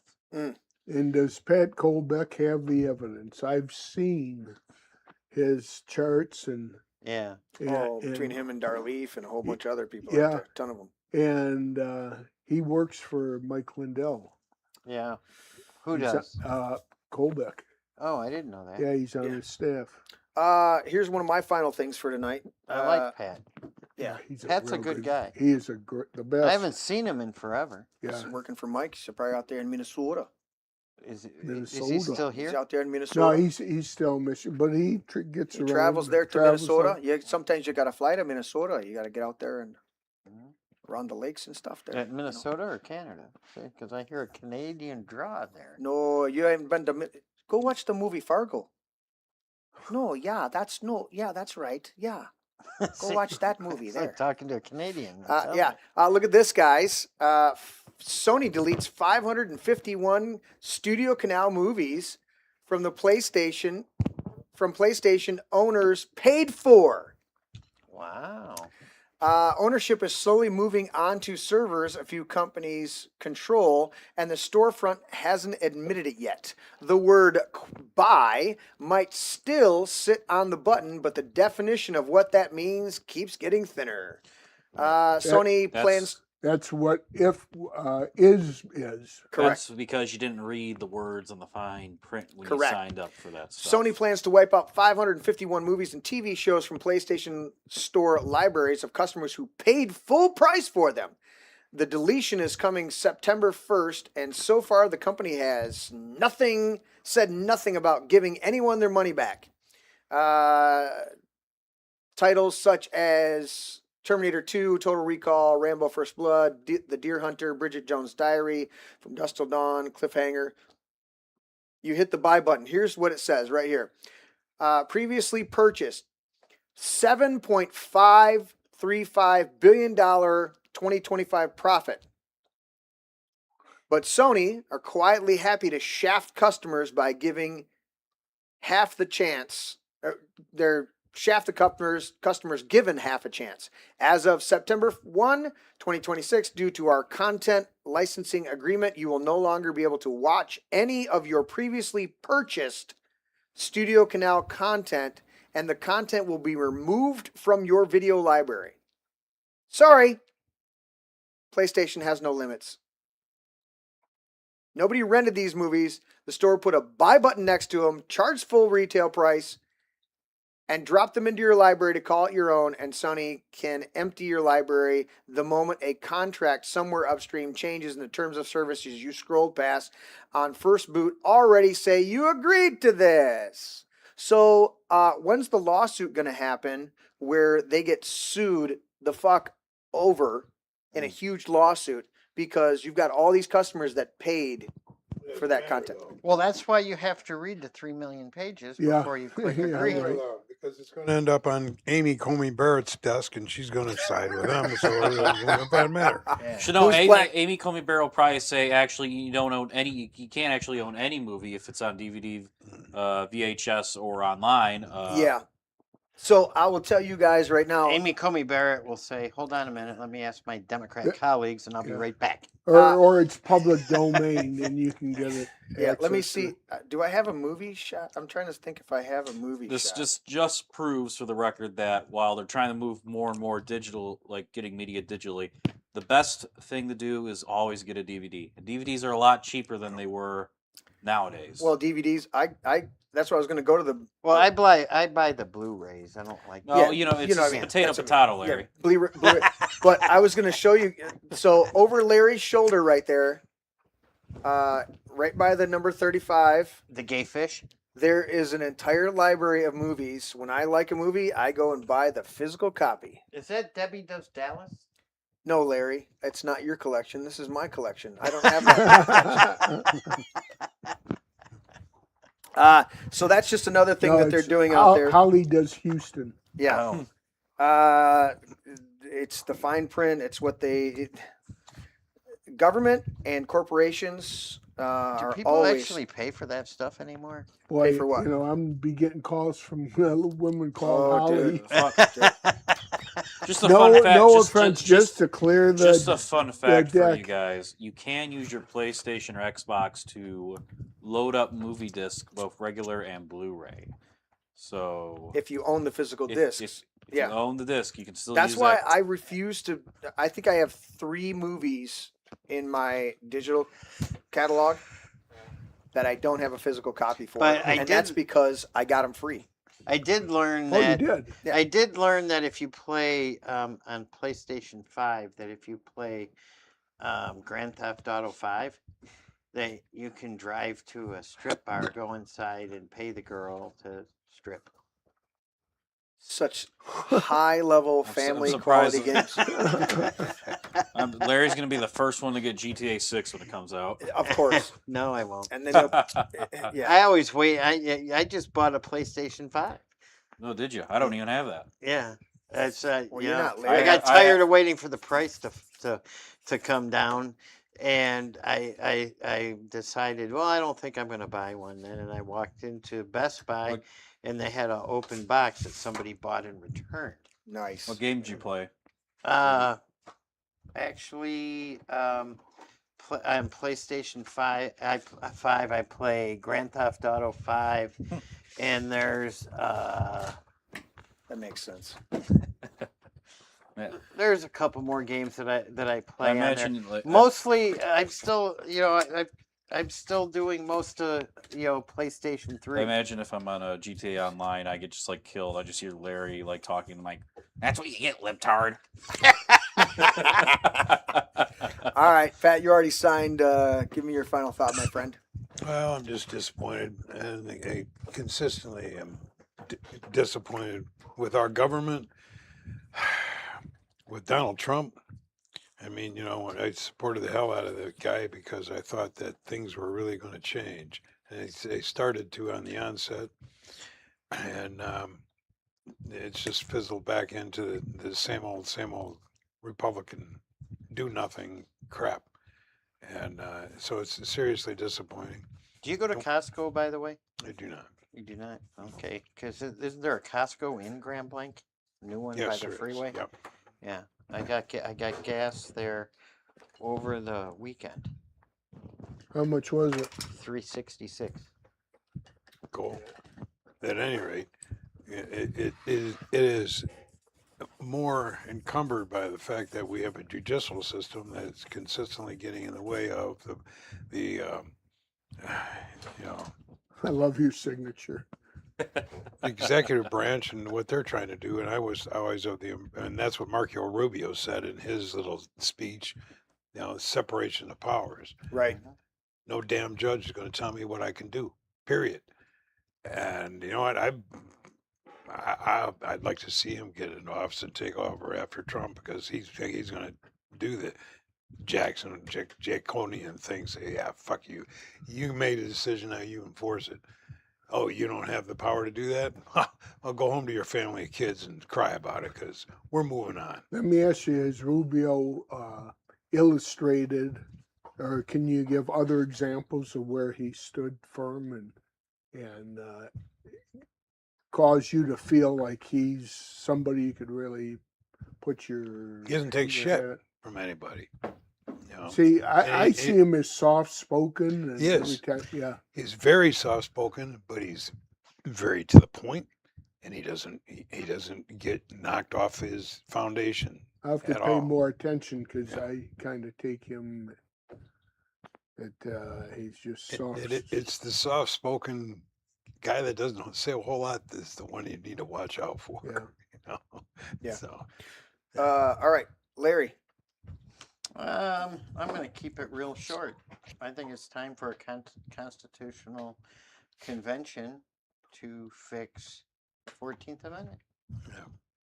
Well, we got to vote for that this year, right? I think that's just for Michigan, right?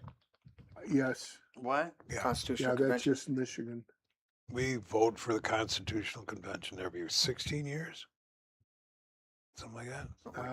Yeah, that's yeah. I'm talking about on the national. Yeah. The Yeah, Congress needs to call it Right. a constitutional. Good luck getting convention. Congress to do anything. Right.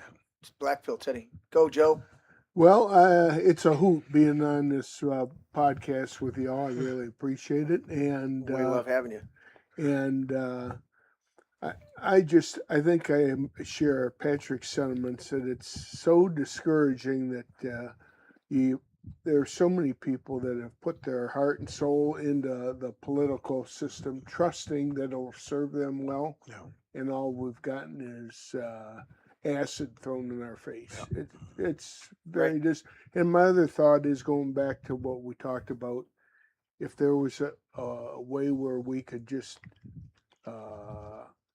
get people gather people that are engaged and motivated to take action, and then copy that plan from county to county, state to state. We need action. We need somebody to, rather than bemoan what's going on. Right. What can we do about it? Right. You Start know, fixing you're stuff. doing what you can, and Larry's doing, and we're all doing what we can. But boy, we need to get the people We're all doing wake up. We're all doing what we can, but when your team kicks you in the ass and throws you in the mud, Yeah, it's tough. Yeah. you ask the question, am I in the right place? Well, that's why I titled it tonight, Abandoning the Establishment. We didn't go anywhere. We didn't move. We didn't change our conservative values. If anything, we've gotten more. Larry got more conservative tonight. Yep. Went full bore on the property tax. It's got to go now. Yeah, that's an abuse. Yeah, That's using the system to hurt a citizen. correct. And okay, yeah, we need to take that power from them. That, Yep. But that's what we're saying. We didn't move anywhere, and we're like, okay, you guys are going to keep going down this road. Yeah, and let We'll me be just, right here doing what we do. Go, and Joe. let me just and there are different groups that are really trying to make a difference and save this constitutional republic. I wish there was a way we could coalesce all of them to we're moving in the same direction, combine our forces. Yeah. Well, It did look like that on that case, it did look to me like the Supreme Court didn't consider that case ripe and just remanded it down to the lower yeah. courts. We'll see what Because the happens. Supreme Court's like the cases to be ripe. They've even told people, they're Yeah. like, your language is wrong. We're going to kick it back. And down. I don't think that I mentioned, and I'm sorry if I'm stepping on somebody's time. I don't think that I mentioned how disappointed I am in the court for not taking up the E.G. Carroll case, which I thought was a travesty. Absolute travesty. But maybe there's not a constitutional question there, and the court couldn't justify seeing it. Well, I mean, we're glad that Tina Peters is out, but there was plenty of calls for Trump to do something about it, and it was a state. He couldn't grant her a pardon because he's federal. Right. So the governor of, was it the governor there? Mhm. Yeah, the governor stepped in and. But isn't she severely ill? Yeah, but she's out now. But Yeah. that's what I'm saying is Yeah. is there was calls for a long time, and on that case, I was like, he's federal. Now there was an angle, but I agree with you. It's a lot of times that some of these cases are kicked back because they're not worded right or correctly or anything. In fact, they knew that the whole tariffs situation that Trump did all these tariffs with was going to be overturned simply because the idiot who wrote the tariff documents did them wrong. If he had done it right, it would have been all right. Yeah. Yeah. And he actually bet against that and made money off of it when it got overturned. So what's going on there? Nothing to see here. Teddy, final thoughts. My final thought is that the system is doing what the system does, which is nothing. Gets everyone's hopes up, and then it just make things the same, if not worse. And the main problem is that a lot of people still have hope in the system. They think everything Like can be hopium? hopium. They think the system can fix itself, but right now the system is doing what it's designed to do, and that is to sap energy and meaningful people and just throw them into the gutter and demoralize people. So we got to stop. We got to stop trusting in the system. We got to get away from these two parties. The Democrats, of course, I don't need to explain why, and the Republicans, the modern Republicans, they're hero Reagan was the one who perpetuated a lot of this mass immigration madness by giving amnesty and a whole bunch of other nonsense, including the economic stuff that we are dealing with today. Mhm. And we have Bush and we have Trump, and we see how Reagan republicanism caused Amy Coney Barrett to be pushed into the courts instead of another Alito or Justice Thomas. Dude. I mean, if Trump put in like 2 or 3 of those people that were like Alito and Thomas, I don't think we'd be in this situation. Exactly. But I think at this point we have to ride the tiger, ride the Caliuga. I mean, we're just 5 friends sitting at a table on a show. I think the most we can do is impact our immediate local area, but we can only complain about what's going on nationally, right? But we can fix something in our local area, and I think that's where we have to put our focus on, our energy, and see if we can actually make a difference there. Well, that's what this was about. Yep. And again, we do not need to have the Republicans or Democrats, for any of that reasons, because even locally we see how bad they are. I don't have to explain. Yeah. So I think I just saw Teddy's black pill have a little white stripe on it, like Tulsi Gabbard's hair. It had his black pill just got a big silver stripe down it, looking good. And I'd like, if I can, just interject and say, you know what, we need to really start with prayer, because this is, I really don't see a political solution, because I think it's a spiritual war that we're in, and it's going to take a spirit-led effort to see us through here. The only true any unity outside of the Holy Spirit is detrimental to people, and the Lord showed that in the Tower of Babel when He said, "If there's one people speaking one language, they begin to do this, nothing will be impossible for them." You mean like the LGBTQ? Correct. and I also want to say I would encourage our audience to look up the Kids Act, which has just passed the House. The Republicans and Democrats, more the Republicans. The Republicans can't pass the SAVE Act for basic voter ID, but they can pass a bill without any problems and sweeping it under the rug. So whenever you use the internet, you'd have to required to have an ID, a digital ID. Yeah. And this is supposed to be the people we're voting for, the stop the globalists and the all of that. So right. Yeah, it's ridiculous. Hey guys, thanks for the super chats, all of that stuff. Like, share, and subscribe. Do all that stuff. Hit your thumbs up. Yes, Dale's echoing that. Gypsy Magic, final thought. It's time for the states to convene and address serious monetary,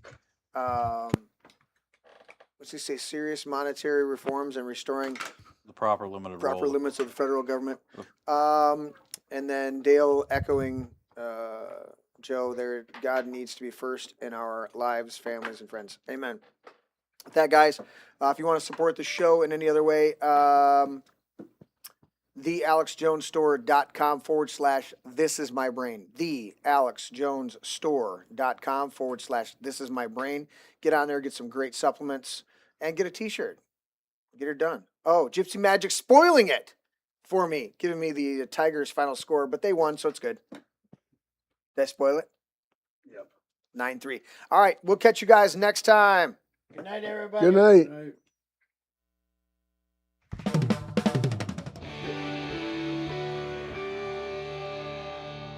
This is my brain. Dad, that's an egg. Yeah, that's an egg. Honey, Dude, that's an egg. seriously, That's an egg. It's a metaphor. It's still an egg. that's an egg. I would challenge you. That's an egg. I know my brain is not actually an egg, okay? It's a metaphor. Metaphor or not, that's not your brain. It's just an egg. Una cerveza para mí. My egg is my brain. Can I at least have some bacon, maybe some sausage with that egg, though? Oh, I want some bacon. I want crepes. Have some bacon and pancakes with that egg. I'll take it with cheese. Extra large brown cage-free eggs.